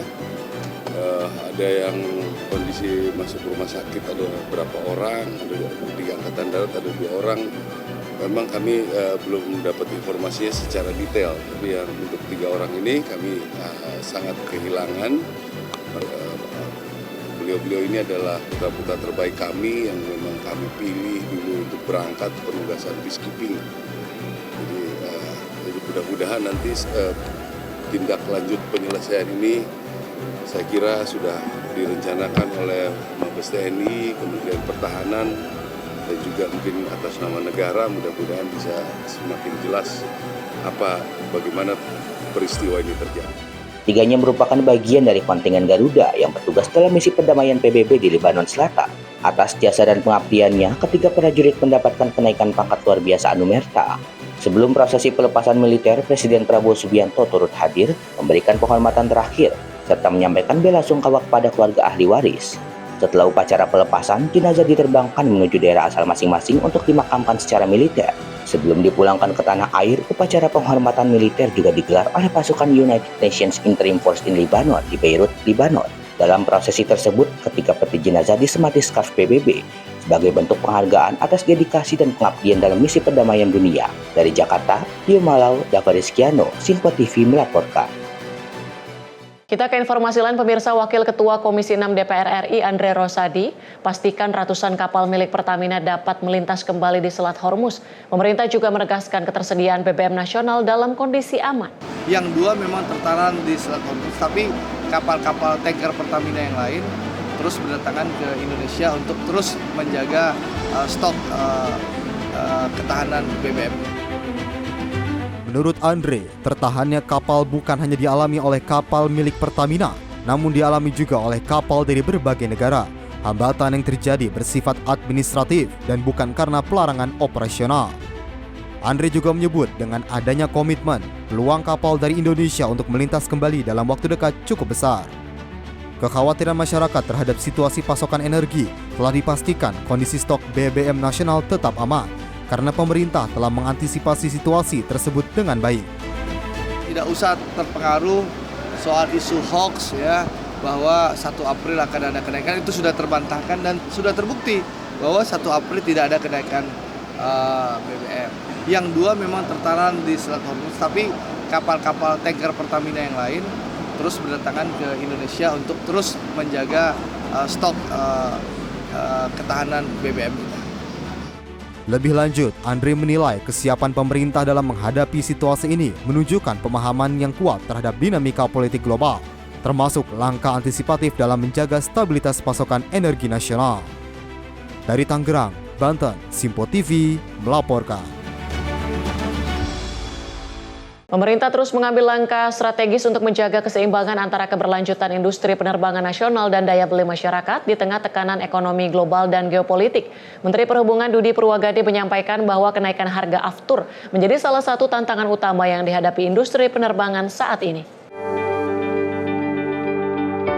Menteri Perhubungan Dudi Purwagadi menilai adanya kenaikan harga aftur menjadi salah satu tantangan utama yang tengah dihadapi industri penerbangan saat ini. Sementara itu dalam menetapkan kebijakan kenaikan full surcharge sebesar 38%, pemerintah kini telah melakukan koordinasi intensif dengan seluruh maskapai penerbangan domestik. Dudi menegaskan kebijakan tersebut tidak diambil secara sepihak, melainkan berdasarkan masukan dari para pelaku industri penerbangan. Selain itu, pemerintah juga menyiapkan upaya pemberian insentif berupa penghapusan bea masuk untuk suku cadang pesawat yang diharapkan dapat menekan biaya operasional maskapai. Dalam menetapkan fuel surcharge, kami telah berkoordinasi dengan seluruh airlines yang beroperasi di Indonesia, khususnya yang domestik, sehingga kami dapat menetapkan bahwa untuk kenaikan fuel surcharge adalah 38%. Kami tidak sepihak dalam menetapkan kenaikan fuel surcharge. Ini adalah dalam bentuk koordinasi dan masukan dari pihak-pihak, khususnya dari pihak airlines. Kemudian kami ingin juga menyampaikan terima kasih kepada Pak Menteri Ekonomi dan juga Menteri Keuangan yang telah berkenan untuk menghapus bea masuk untuk suku cadang pesawat, sehingga kedepannya diharapkan dengan pengurangan atau penghapusan bea masuk suku cadang pesawat maka akan mengurangi beban biaya operasional dari maskapai penerbangan nasional kita. Lebih lanjut, kebijakan tersebut merupakan bagian dari upaya pemerintah untuk menjaga stabilitas industri penerbangan nasional sekaligus melindungi daya beli masyarakat. Dari Jakarta, Sri Dewi Andayani, Rona Bayu, Simpo TV melaporkan. Sementara itu, pemerintah pastikan tidak akan menaikkan harga BBM bersubsidi hingga akhir tahun selama harga minyak dunia masih terkendali. Kebijakan tersebut diambil guna menjaga stabilitas ekonomi dan daya beli masyarakat. Menteri Koordinator Bidang Perekonomian Erlangga Hartarto menyampaikan bahwa pemerintah bersama Pertamina telah memutuskan untuk mempertahankan harga BBM bersubsidi, yakni Pertalite dan juga biosolar. Keputusan ini merujuk pada kondisi harga minyak mentah dan juga diharapkan tidak melampaui rata-rata sebesar Rp97.000 per barel hingga Desember mendatang. Selain itu, pemerintah juga menyoroti kenaikan harga aftur global yang juga berdampak pada industri penerbangan nasional. Bahkan di sejumlah negara seperti Thailand dan juga Filipina, harga aftur tercatat lebih tinggi dibandingkan dengan Indonesia. Per 1 April kemarin sudah sekitar 23 ribuan ya. Nah ini 23.551 per liter. Nah, kenaikan harga aftur ini tentu mempengaruhi struktur biaya operasional dari maskapai nasional, di mana harga aftur itu berkontribusi terhadap 40% dari biaya operasional pesawat. Dan oleh karena itu, pemerintah mempersiapkan langkah mitigasi strategis agar harga tiket tetap terjangkau di masyarakat. Jadi pemerintah yang kita jaga adalah harga tiketnya. Tercatat per 1 April 2026 harga aftur di Bandara Soekarno-Hatta berada di kisaran Rp23.551 per liter. Kenaikan ini berkontribusi besar terhadap biaya operasional maskapai dengan porsi mencapai 40%. Sebagai upaya mitigasi, pemerintah melalui Kementerian Perhubungan pun telah menaikkan full surcharge menjadi 38% untuk semua jenis pesawat baik jet maupun propeller. Meski demikian, pemerintah juga memastikan kenaikan harga tiket pesawat domestik akan tetap terkendali di kisaran 9 hingga 13%. Dari Jakarta, Sri Dewi Andayani, Rona Bayu, Simpo TV melaporkan.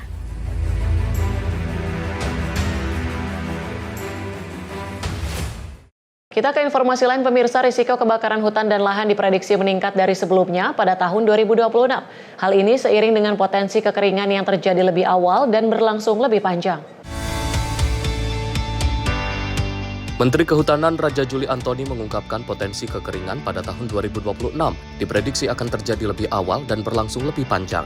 Menhut menyebut kondisi ini dinilai dapat meningkatkan resiko terjadinya kebakaran hutan dan lahan dibandingkan tahun sebelumnya. Menhut menyampaikan bahwa pemerintah telah mengidentifikasi adanya kemarau dini yang terjadi sejak Januari hingga April di sejumlah wilayah seperti Riau dan Kalimantan Barat. Menurutnya, pola kebakaran masih didominasi oleh pembukaan lahan dengan cara dibakar yang dinilai mudah namun sangat berbahaya. Oleh karena itu, pemerintah menghimbau masyarakat dan perusahaan agar tidak melakukan pembakaran lahan yang dapat memicu bencana karhutla. Pada tahun ini akan terjadi kekeringan yang lebih awal dan lebih panjang. Dan oleh karena itu, kemungkinan terjadinya kebakaran hutan dan lahan dibanding tahun lalu, tahun 2025, pada tahun 2026 ini akan lebih mengancam kita secara bersama. Dan oleh karena itu perlu disebarkan informasi kepada masyarakat agar tidak bermain api, nanti terbakar. Kita sudah mengidentifikasi selama Januari sampai April ini ada kemarau dini di Riau dan Kalimantan Barat, dan nampaknya polanya masih pola yang lama, yaitu ini cara yang mudah bagi masyarakat atau perusahaan untuk melakukan land clearing. Tapi ini berbahaya dan kami sudah berkoordinasi dengan pihak kepolisian agar segera ditindak dan kami sudah ada sudah berproses. Dari Jakarta, Jihan Nabila, Mutia Anggiani, Sinpo TV melaporkan. Banjir yang melanda Jakarta beberapa hari terakhir membuat pemerintah Kota Jakarta Selatan melakukan pengerukan lumpur di sepanjang aliran Kali Pesanggerahan. Pemerintah Kota Jakarta Selatan juga melakukan pembersihan saluran air dan tengah membangun waduk di atas lahan milik Pemprov DKI Jakarta.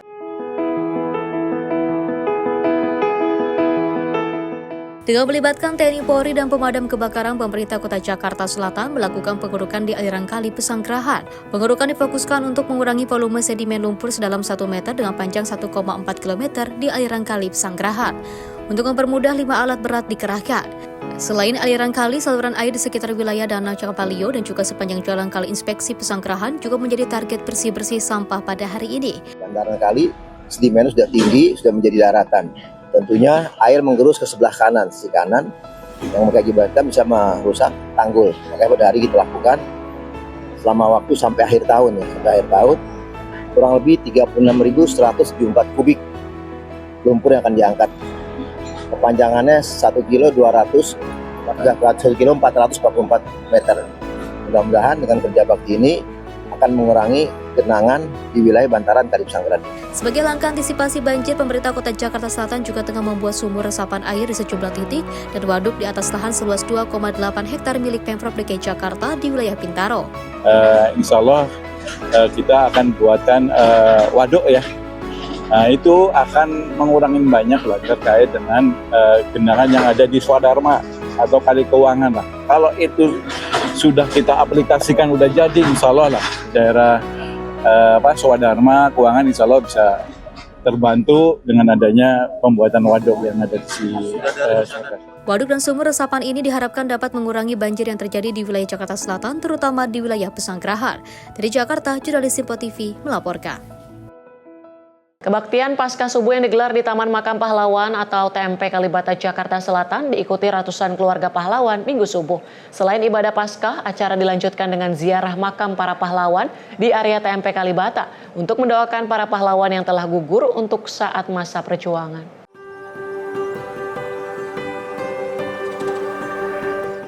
Sejak Minggu subuh, ratusan jemaat yang tergabung dalam generasi penerus keluarga pahlawan hadir di lokasi ibadah Paskah subuh di Taman Makam Pahlawan TMP Kalibata, Jakarta Selatan. Dengan semangat perayaan Paskah, para jemaat mulai mengikuti ibadah Paskah subuh yang mengusung tema Kristus bangkit membarui kemanusiaan kita. Dalam khotbah Paskah yang disampaikan Pendeta Biston Huta Barat, mengingatkan para jemaat akan pengorbanan Kristus yang merupakan kasih dari Tuhan. Acara ibadah juga dimeriahkan dengan paduan suara generasi penerus keluarga pahlawan. Salah satunya keluarga Baringin Panggabean yang juga merupakan anak dari almarhum Jenderal Agama Raden Saur, Halamun Panggabean. Menurut para keluarga pahlawan, kegiatan pasca subuh diikuti oleh keluarga pahlawan yang berkesempatan hadir untuk mengingat jasa perjuangan para orang tua mereka. Kegiatan ini merupakan kegiatan rutin yang selalu diadakan setiap tahunnya. Pada hari ini kami mengemaskan hari penuh dengan sukacita, hari kemenangan, hari harapan. Amin. Pasca selalu ada pengalaman baru, apapun masalahnya. Begitu makanya kita bersyukur. Untuk seluruh anggota GPKB kita foto bersama. Tahun ini kita ada foto bersama ya, beserta pimpinan, beserta penasehat. Sebagai keluarga besar dari generasi yang mewarisi perjuangan dari para orang tua kami di prakemerdekaan dan pas pos kemerdekaan juga kami terus menjalin kekerabatan ya, dan tentu kami bersyukur terhadap Tuhan pada hari ini karena hari kebangkitan dari kubur dari mati. Sekaligus juga kami ingin menyatakan kesetiaan dan kebanggaan yang laki-laki boleh di depan. Usai ibadah Paskah, ratusan keluarga pahlawan ini melakukan ziarah makam orang tuanya masing-masing untuk tabur bunga dan juga mendoakan bagi para pahlawan. Dari Jakarta, jurnalis Simpo TV melaporkan. Setelah sempat terputus akibat kerusakan, akses penghubung antar wilayah di Simalungun kini kembali normal. Jembatan modular yang dibangun TNI telah selesai dan dapat dilalui warga. Pembangunan jembatan modular di Nagori Dolok Maraja, Kabupaten Simalungun, Sumatera Utara telah rampung dan kini sudah dapat digunakan oleh masyarakat. Jembatan sepanjang 21 meter menjadi akses penting yang menghubungkan Desa Huta 3 Bahsulung dengan Desa Sijambe, serta memperlancar mobilitas warga. Sebelumnya, kerusakan jembatan sempat menghambat aktivitas masyarakat, mulai dari distribusi hasil pertanian, kegiatan ekonomi, hingga akses anak-anak menuju sekolah. Pembangunan dilakukan oleh prajurit TNI bersama masyarakat secara gotong royong, sehingga dapat diselesaikan dengan cepat dan tepat waktu. Dengan rampungnya jembatan ini, aktivitas warga kini kembali berjalan normal dan distribusi kebutuhan pun kembali lancar. Sebagai bentuk rasa syukur, warga setempat menggelar acara potong tumpeng yang dihadiri oleh masyarakat dan prajurit TNI. Dalam kesempatan tersebut, warga juga menyampaikan ucapan terima kasih kepada Presiden Prabowo Subianto atas pembangunan jembatan yang telah membantu memulihkan akses dan juga kehidupan. Ini Pak. Pak penghulu. Ya. Bismillahirrahmanirrahim. Saya, Penghulu Nagori Dolok Maraja, mengucapkan ribuan terima kasih kepada Bapak Presiden Republik Indonesia, Bapak Prabowo Subianto, atas tercapainya pembangunan jembatan balai di Nagori Dolok Maraja. Kami doakan Bapak Presiden semoga sehat selalu, sukses dalam menjalankan program di negara Republik Indonesia ini. Semangat! Jihan Nabila, Simpo TV, melaporkan. Hobi kecil bisa jadi besar, begitu juga dengan merajut. Dari kegiatan santai di rumah, kini setiap rajutan bisa punya nilai jual dan jadi usaha nyata. Dengan ketekunan dan kreativitas, dengan fokus kesabaran dan konsistensi, merajut bukan hanya bikin rileks, tapi juga bisa jadi sumber tambahan penghasilan.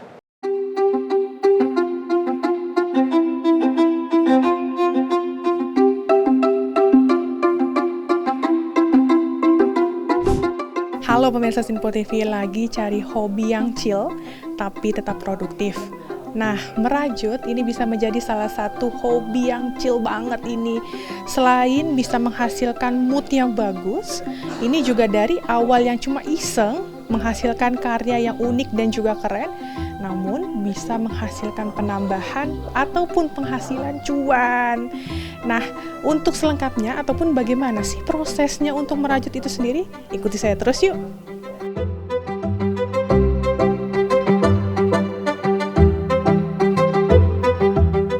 Merajut yang dulu cuma identik sama kegiatan santai di sore hari sambil menonton TV atau ngobrol santai, sekarang mulai ngehit sebagai hobi kreatif yang gak cuma seru, tetapi juga bisa jadi sumber cuan tambahan. Aktivitas ini bikin siapapun bisa menyalurkan kreativitasnya, mulai dari bikin tas kece dengan desain personal yang unik, sampai boneka lucu yang bisa jadi koleksi atau hadiah spesial buat teman dan keluarga. Yang bikin merajut menarik, selain bisa bikin mood bagus karena fokus dan rileks, setiap karya juga punya nilai jual sendiri. Dengan ketekunan dan kesabaran, hobi ini bisa berubah jadi ladang usaha yang menjanjikan. Tidak hanya asal jadi, tetapi setiap produk bisa dihargai sesuai dengan tingkat kesulitan dan bahan yang dipakai. Soal waktu pengerjaan tergantung barang yang dibuat. Tas biasanya butuh sekitar 2 hari untuk selesai, tergantung dengan desain dan juga ukurannya. Sementara untuk boneka amigurumi, karena ukurannya lebih kecil dan pengerjaannya lebih simpel, bisa selesai dalam cuma 1 hari, tapi tentu saja semua balik lagi ke skill dan pengalaman. Semakin sering latihan, makin cepat hasilnya, namun kualitas tetap terjaga. Selain itu, merajut juga bisa jadi sarana buat merefresh pikiran, sambil santai di rumah, tangan terus bergerak, otak tetap fokus, dan memiliki nilai jual. Hobi ini cocok banget buat yang pengen kegiatan chill tapi produktif di waktu senggang.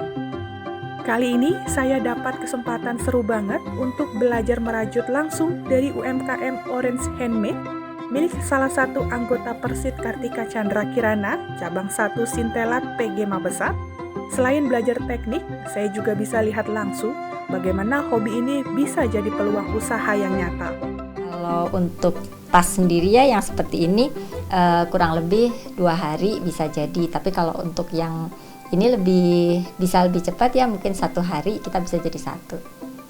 Oke, tadi kan ini sudah untuk produk boneka ataupun tas ini kan butuh waktu sehari ataupun 2 hari begitu ya.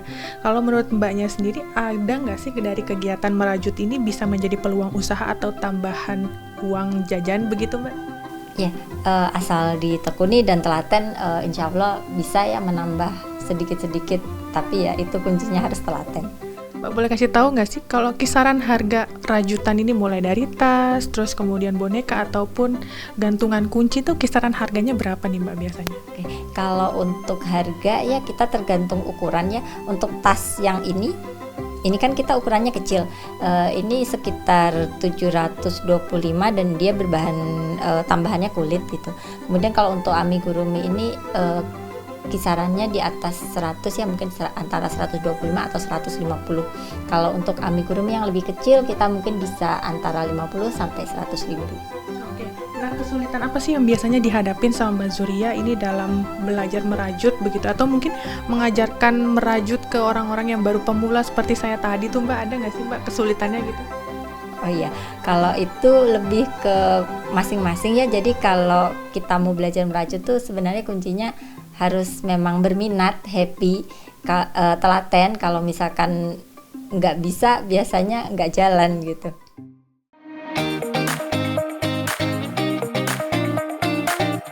Belajar langsung dari pengrajin di Orange Handmade membuat kita sadar bahwa ternyata merajut bukan hanya soal hobi santai. Setiap rajutan punya prosesnya sendiri, butuh kreativitas, kesabaran, dan ketelitian agar hasilnya rapi dan menarik. Dari memilih bahan yang tepat, menentukan pola, sampai menyatukan setiap detail, semuanya membutuhkan fokus dan konsistensi. Dengan ketekunan hobi ini, bisa menjadi usaha nyata, mulai dari bikin tas kece yang unik, sampai boneka lucu yang laris dijual. Selain bikin puas karena bisa lihat hasil tangan sendiri, merajut juga bisa menambah penghasilan tambahan. Lebih dari itu, aktivitas ini tetap seru dan bikin rileks. Jadi, cocok banget buat mengisi waktu senggang dengan kegiatan chill tapi tetap produktif. Bahkan untuk pemula yang baru belajar, prosesnya bisa jadi cara asik untuk melatih kesabaran, kreativitas, dan fokus sambil bikin sesuatu yang punya nilai jual.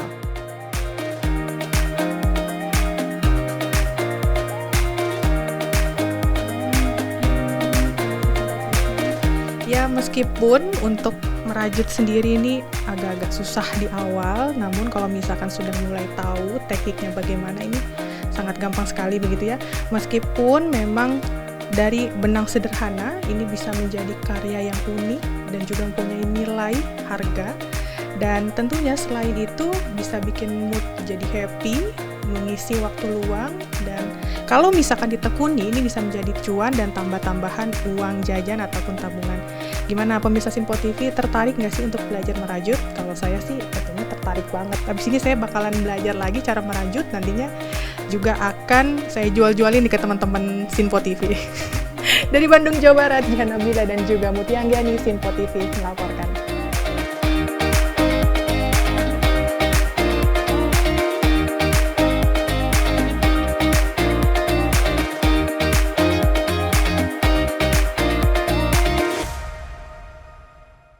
Dan pemirsa, kami akan kembali usai jeda, tetaplah bersama kami di Menyapa Indonesia Pagi.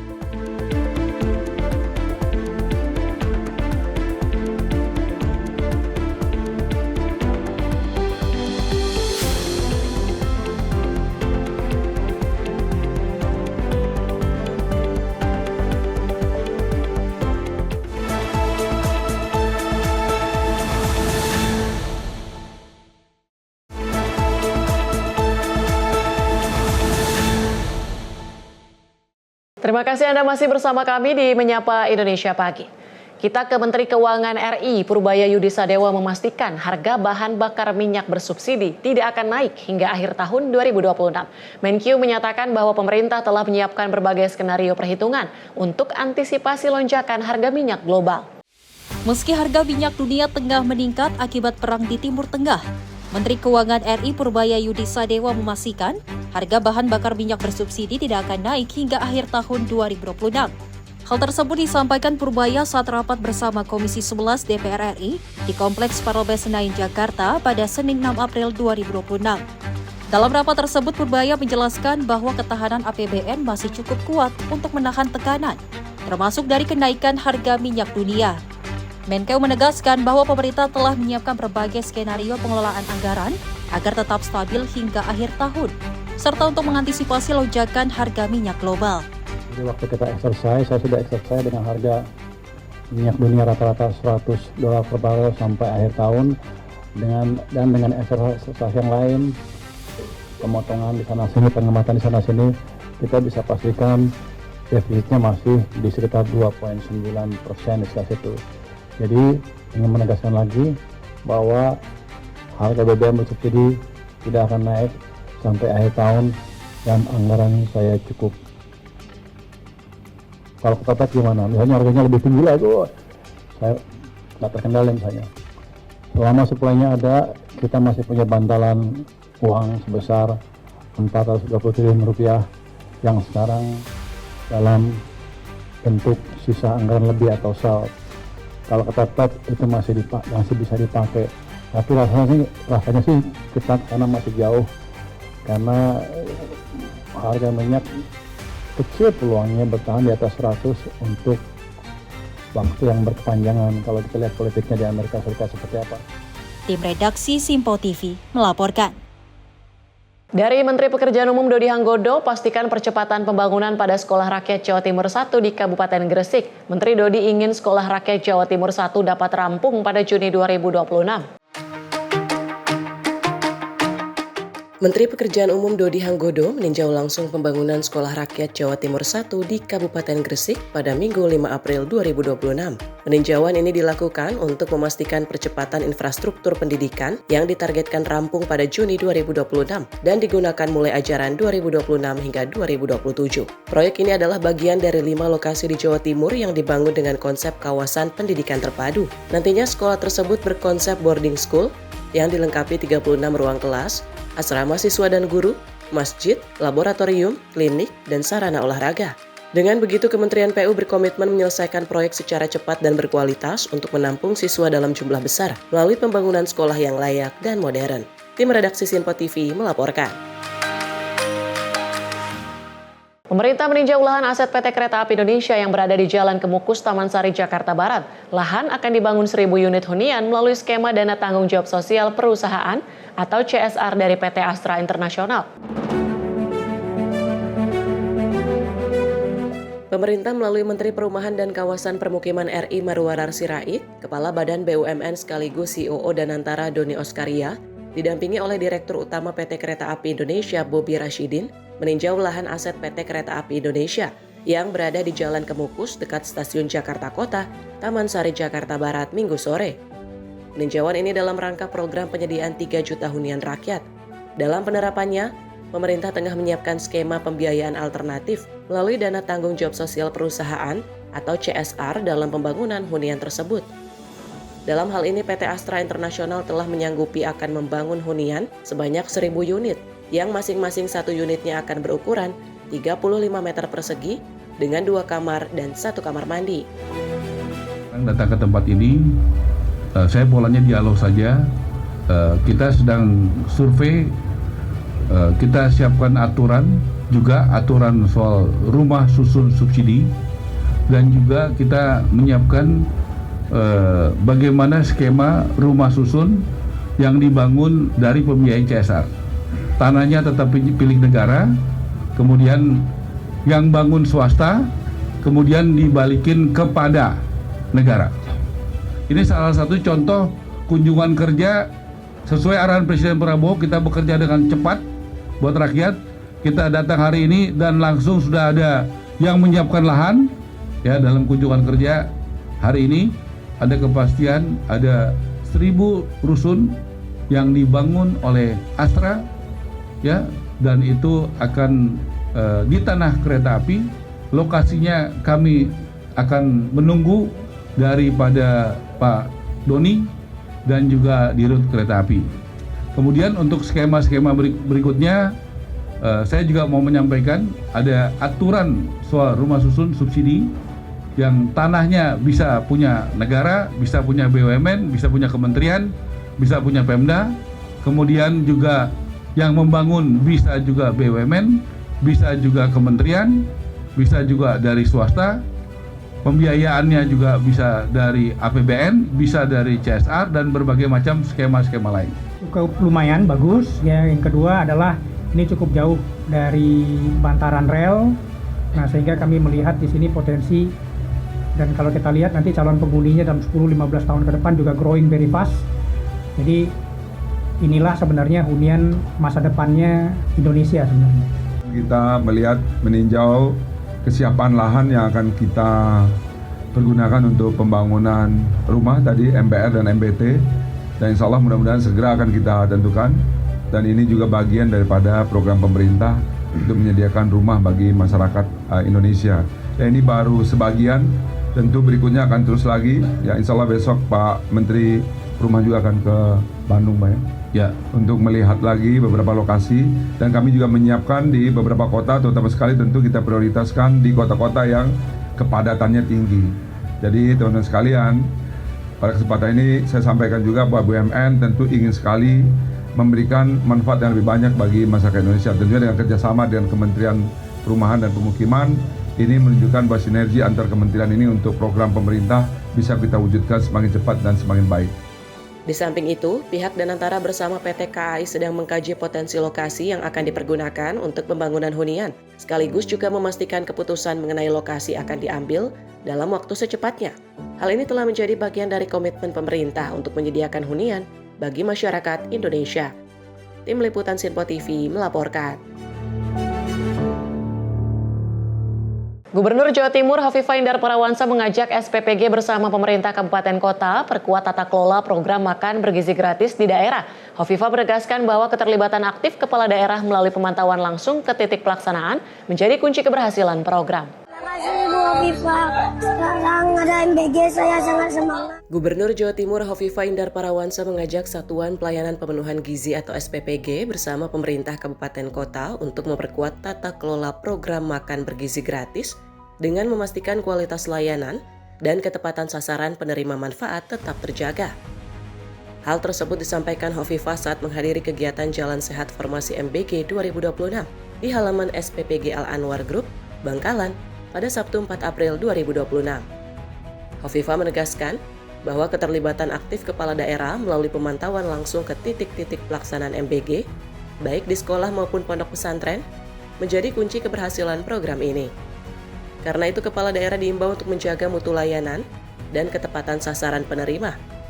Menurutnya, pelaksanaan MBG yang telah berjalan lebih dari 1 tahun perlu dilakukan penguatan dan disempurnakan. Praktik-praktik baik yang telah berjalan dapat direplikasi di daerah lain, Sementara kendala yang masih muncul harus segera diperbaiki secara bersama-sama.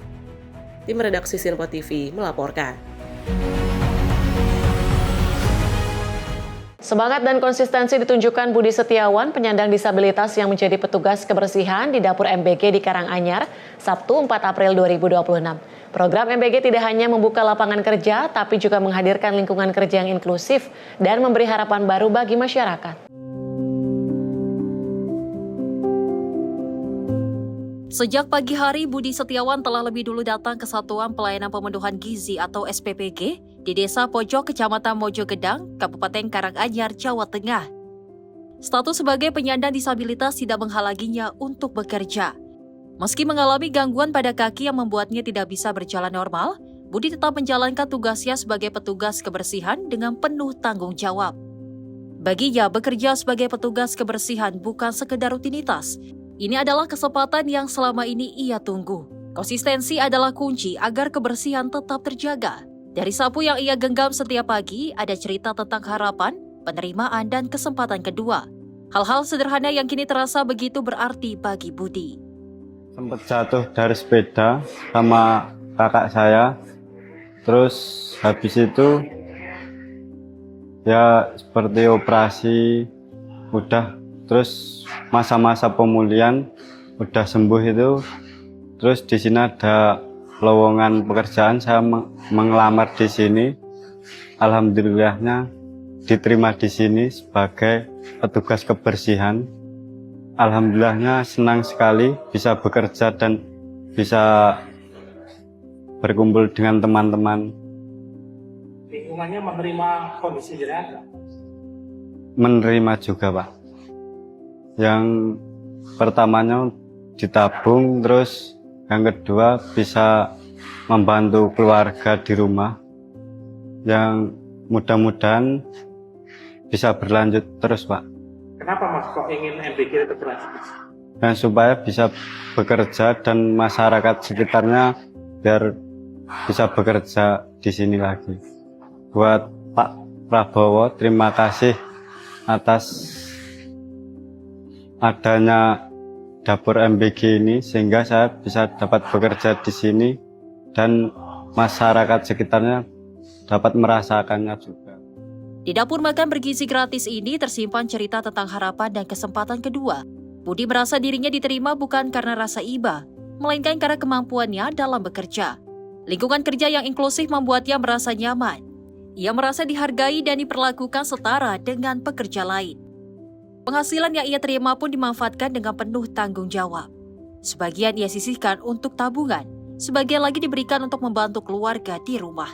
Bagi Budi, keberadaan program MBG bukan hanya soal pekerjaan, tetapi juga tentang kesempatan hidup yang lebih baik, terutama bagi difabel sepertinya dan juga masyarakat sekitar yang selama ini kesulitan mencari kerja.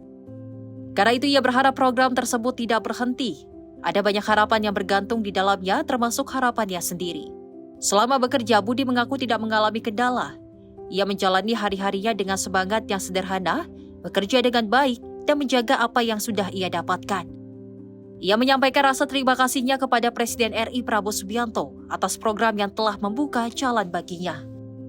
Tim redaksi Sinpo TV melaporkan. Pemerintah Provinsi DKI Jakarta meresmikan groundbreaking revitalisasi dua pasar, yakni Pasar Gardu Asem di Jakarta Pusat serta Pasar Keramat Jaya di Jakarta Utara. Revitalisasi kedua pasar ini diproyeksi selesai pada 2027.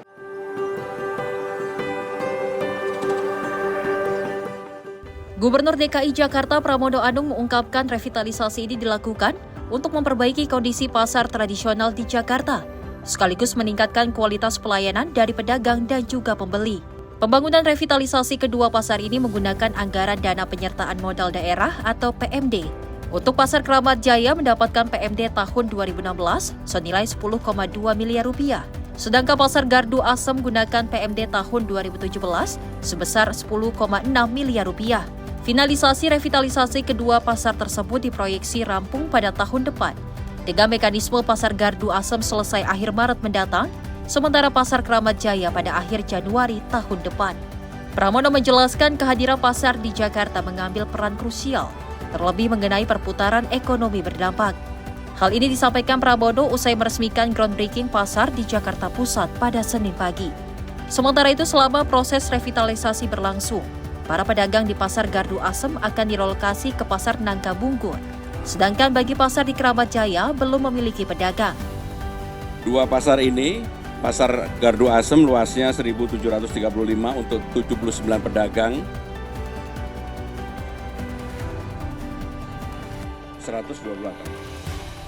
208 pedagang, sedangkan untuk di Keramat Jaya karena ini tempat baru, nanti tergantung perkembangan yang ada. Tetapi saya sudah meminta kepada Bapak Dirut, mudah-mudahan semua pasar ini bisa betul-betul menjadi lebih bersih, lebih rapi, dan masyarakat bisa menikmati itu. Dari Jakarta, Max Munte, Arsya Fadlan, Simpo TV melaporkan. Sementara itu, pemerintah pusat akan segera bangun pembangunan pengolahan sampah menjadi energi listrik di TPAS Galuga. Fasilitas tersebut diharapkan mampu mengelola sampah menjadi energi listrik sekaligus mengurangi timbunan sampah. Pemerintah pusat melalui Danantara telah menunjuk pemenang tender asal Tiongkok, yakni PT Zhejiang Weiming Environment Protection, dalam proyek PSEL di TPAS Galuga, Kabupaten Bogor, Jawa Barat pada Minggu siang. Proyek PSEL ini merupakan upaya langkah cepat pemerintah dalam memanfaatkan sampah menjadi energi listrik terbarukan. Saat ini sekitar 500 sampai 600 ton sampah yang berhasil diangkut ke TPAS Galuga. Kami dari pemerintah daerah Kabupaten Bogor atas perintah Pak Bupati telah melaksanakan pendampingan dari antara terus PT Weiming yang menggunakan tender terkait PSEL ini untuk mengecek lahan terkait persiapan lahan PSEL yang nanti akan dibangun di daerah Galuga. Ada berapa luas Pak yang nanti akan dijadikan lokasi? Saat ini untuk luasnya masih kita bahas karena ada perubahan terkait luasan tanah yang nanti akan digunakan. Dari hasil peninjauan tadi gimana Pak di lapangan? Tadi alhamdulillah kalau hasil peninjauan di lapangan dari pihak PT Weiming dan Danantara itu sangat antusias ya terkait lahan tadi kebetulan lahan yang tadi kita survei itu milik Kopassus. Nah Pak, selain tadi ke lahan yang lokasinya nanti akan dijadikan untuk PSEL, nah tadi sekarang juga meninjau ke lokasi sumber daya air, nah gimana Pak? Karena memang untuk desain ini membutuhkan debit air yang cukup tinggi, makanya kita tadi sekaligus melihat nanti pasokan air paling dekat jaraknya berapa jauh ya kan, berapa dekatnya. Terus kedua juga memang biar nanti tidak ada kendala teknis. Di luas lahan 16 hektar nantinya kawasan PSEL akan segera dibangun untuk mengelola sampah menjadi listrik. Dari Kabupaten Bogor, Jawa Barat, Sultoni, Simpo TV melaporkan. Dan pemirsa, informasi tadi sekaligus menutup jumpa kita di pagi hari ini. Saya Tiara Dianti mewakili seluruh kerabat kerja yang bertugas pamit undur diri. Terima kasih dan sampai jumpa.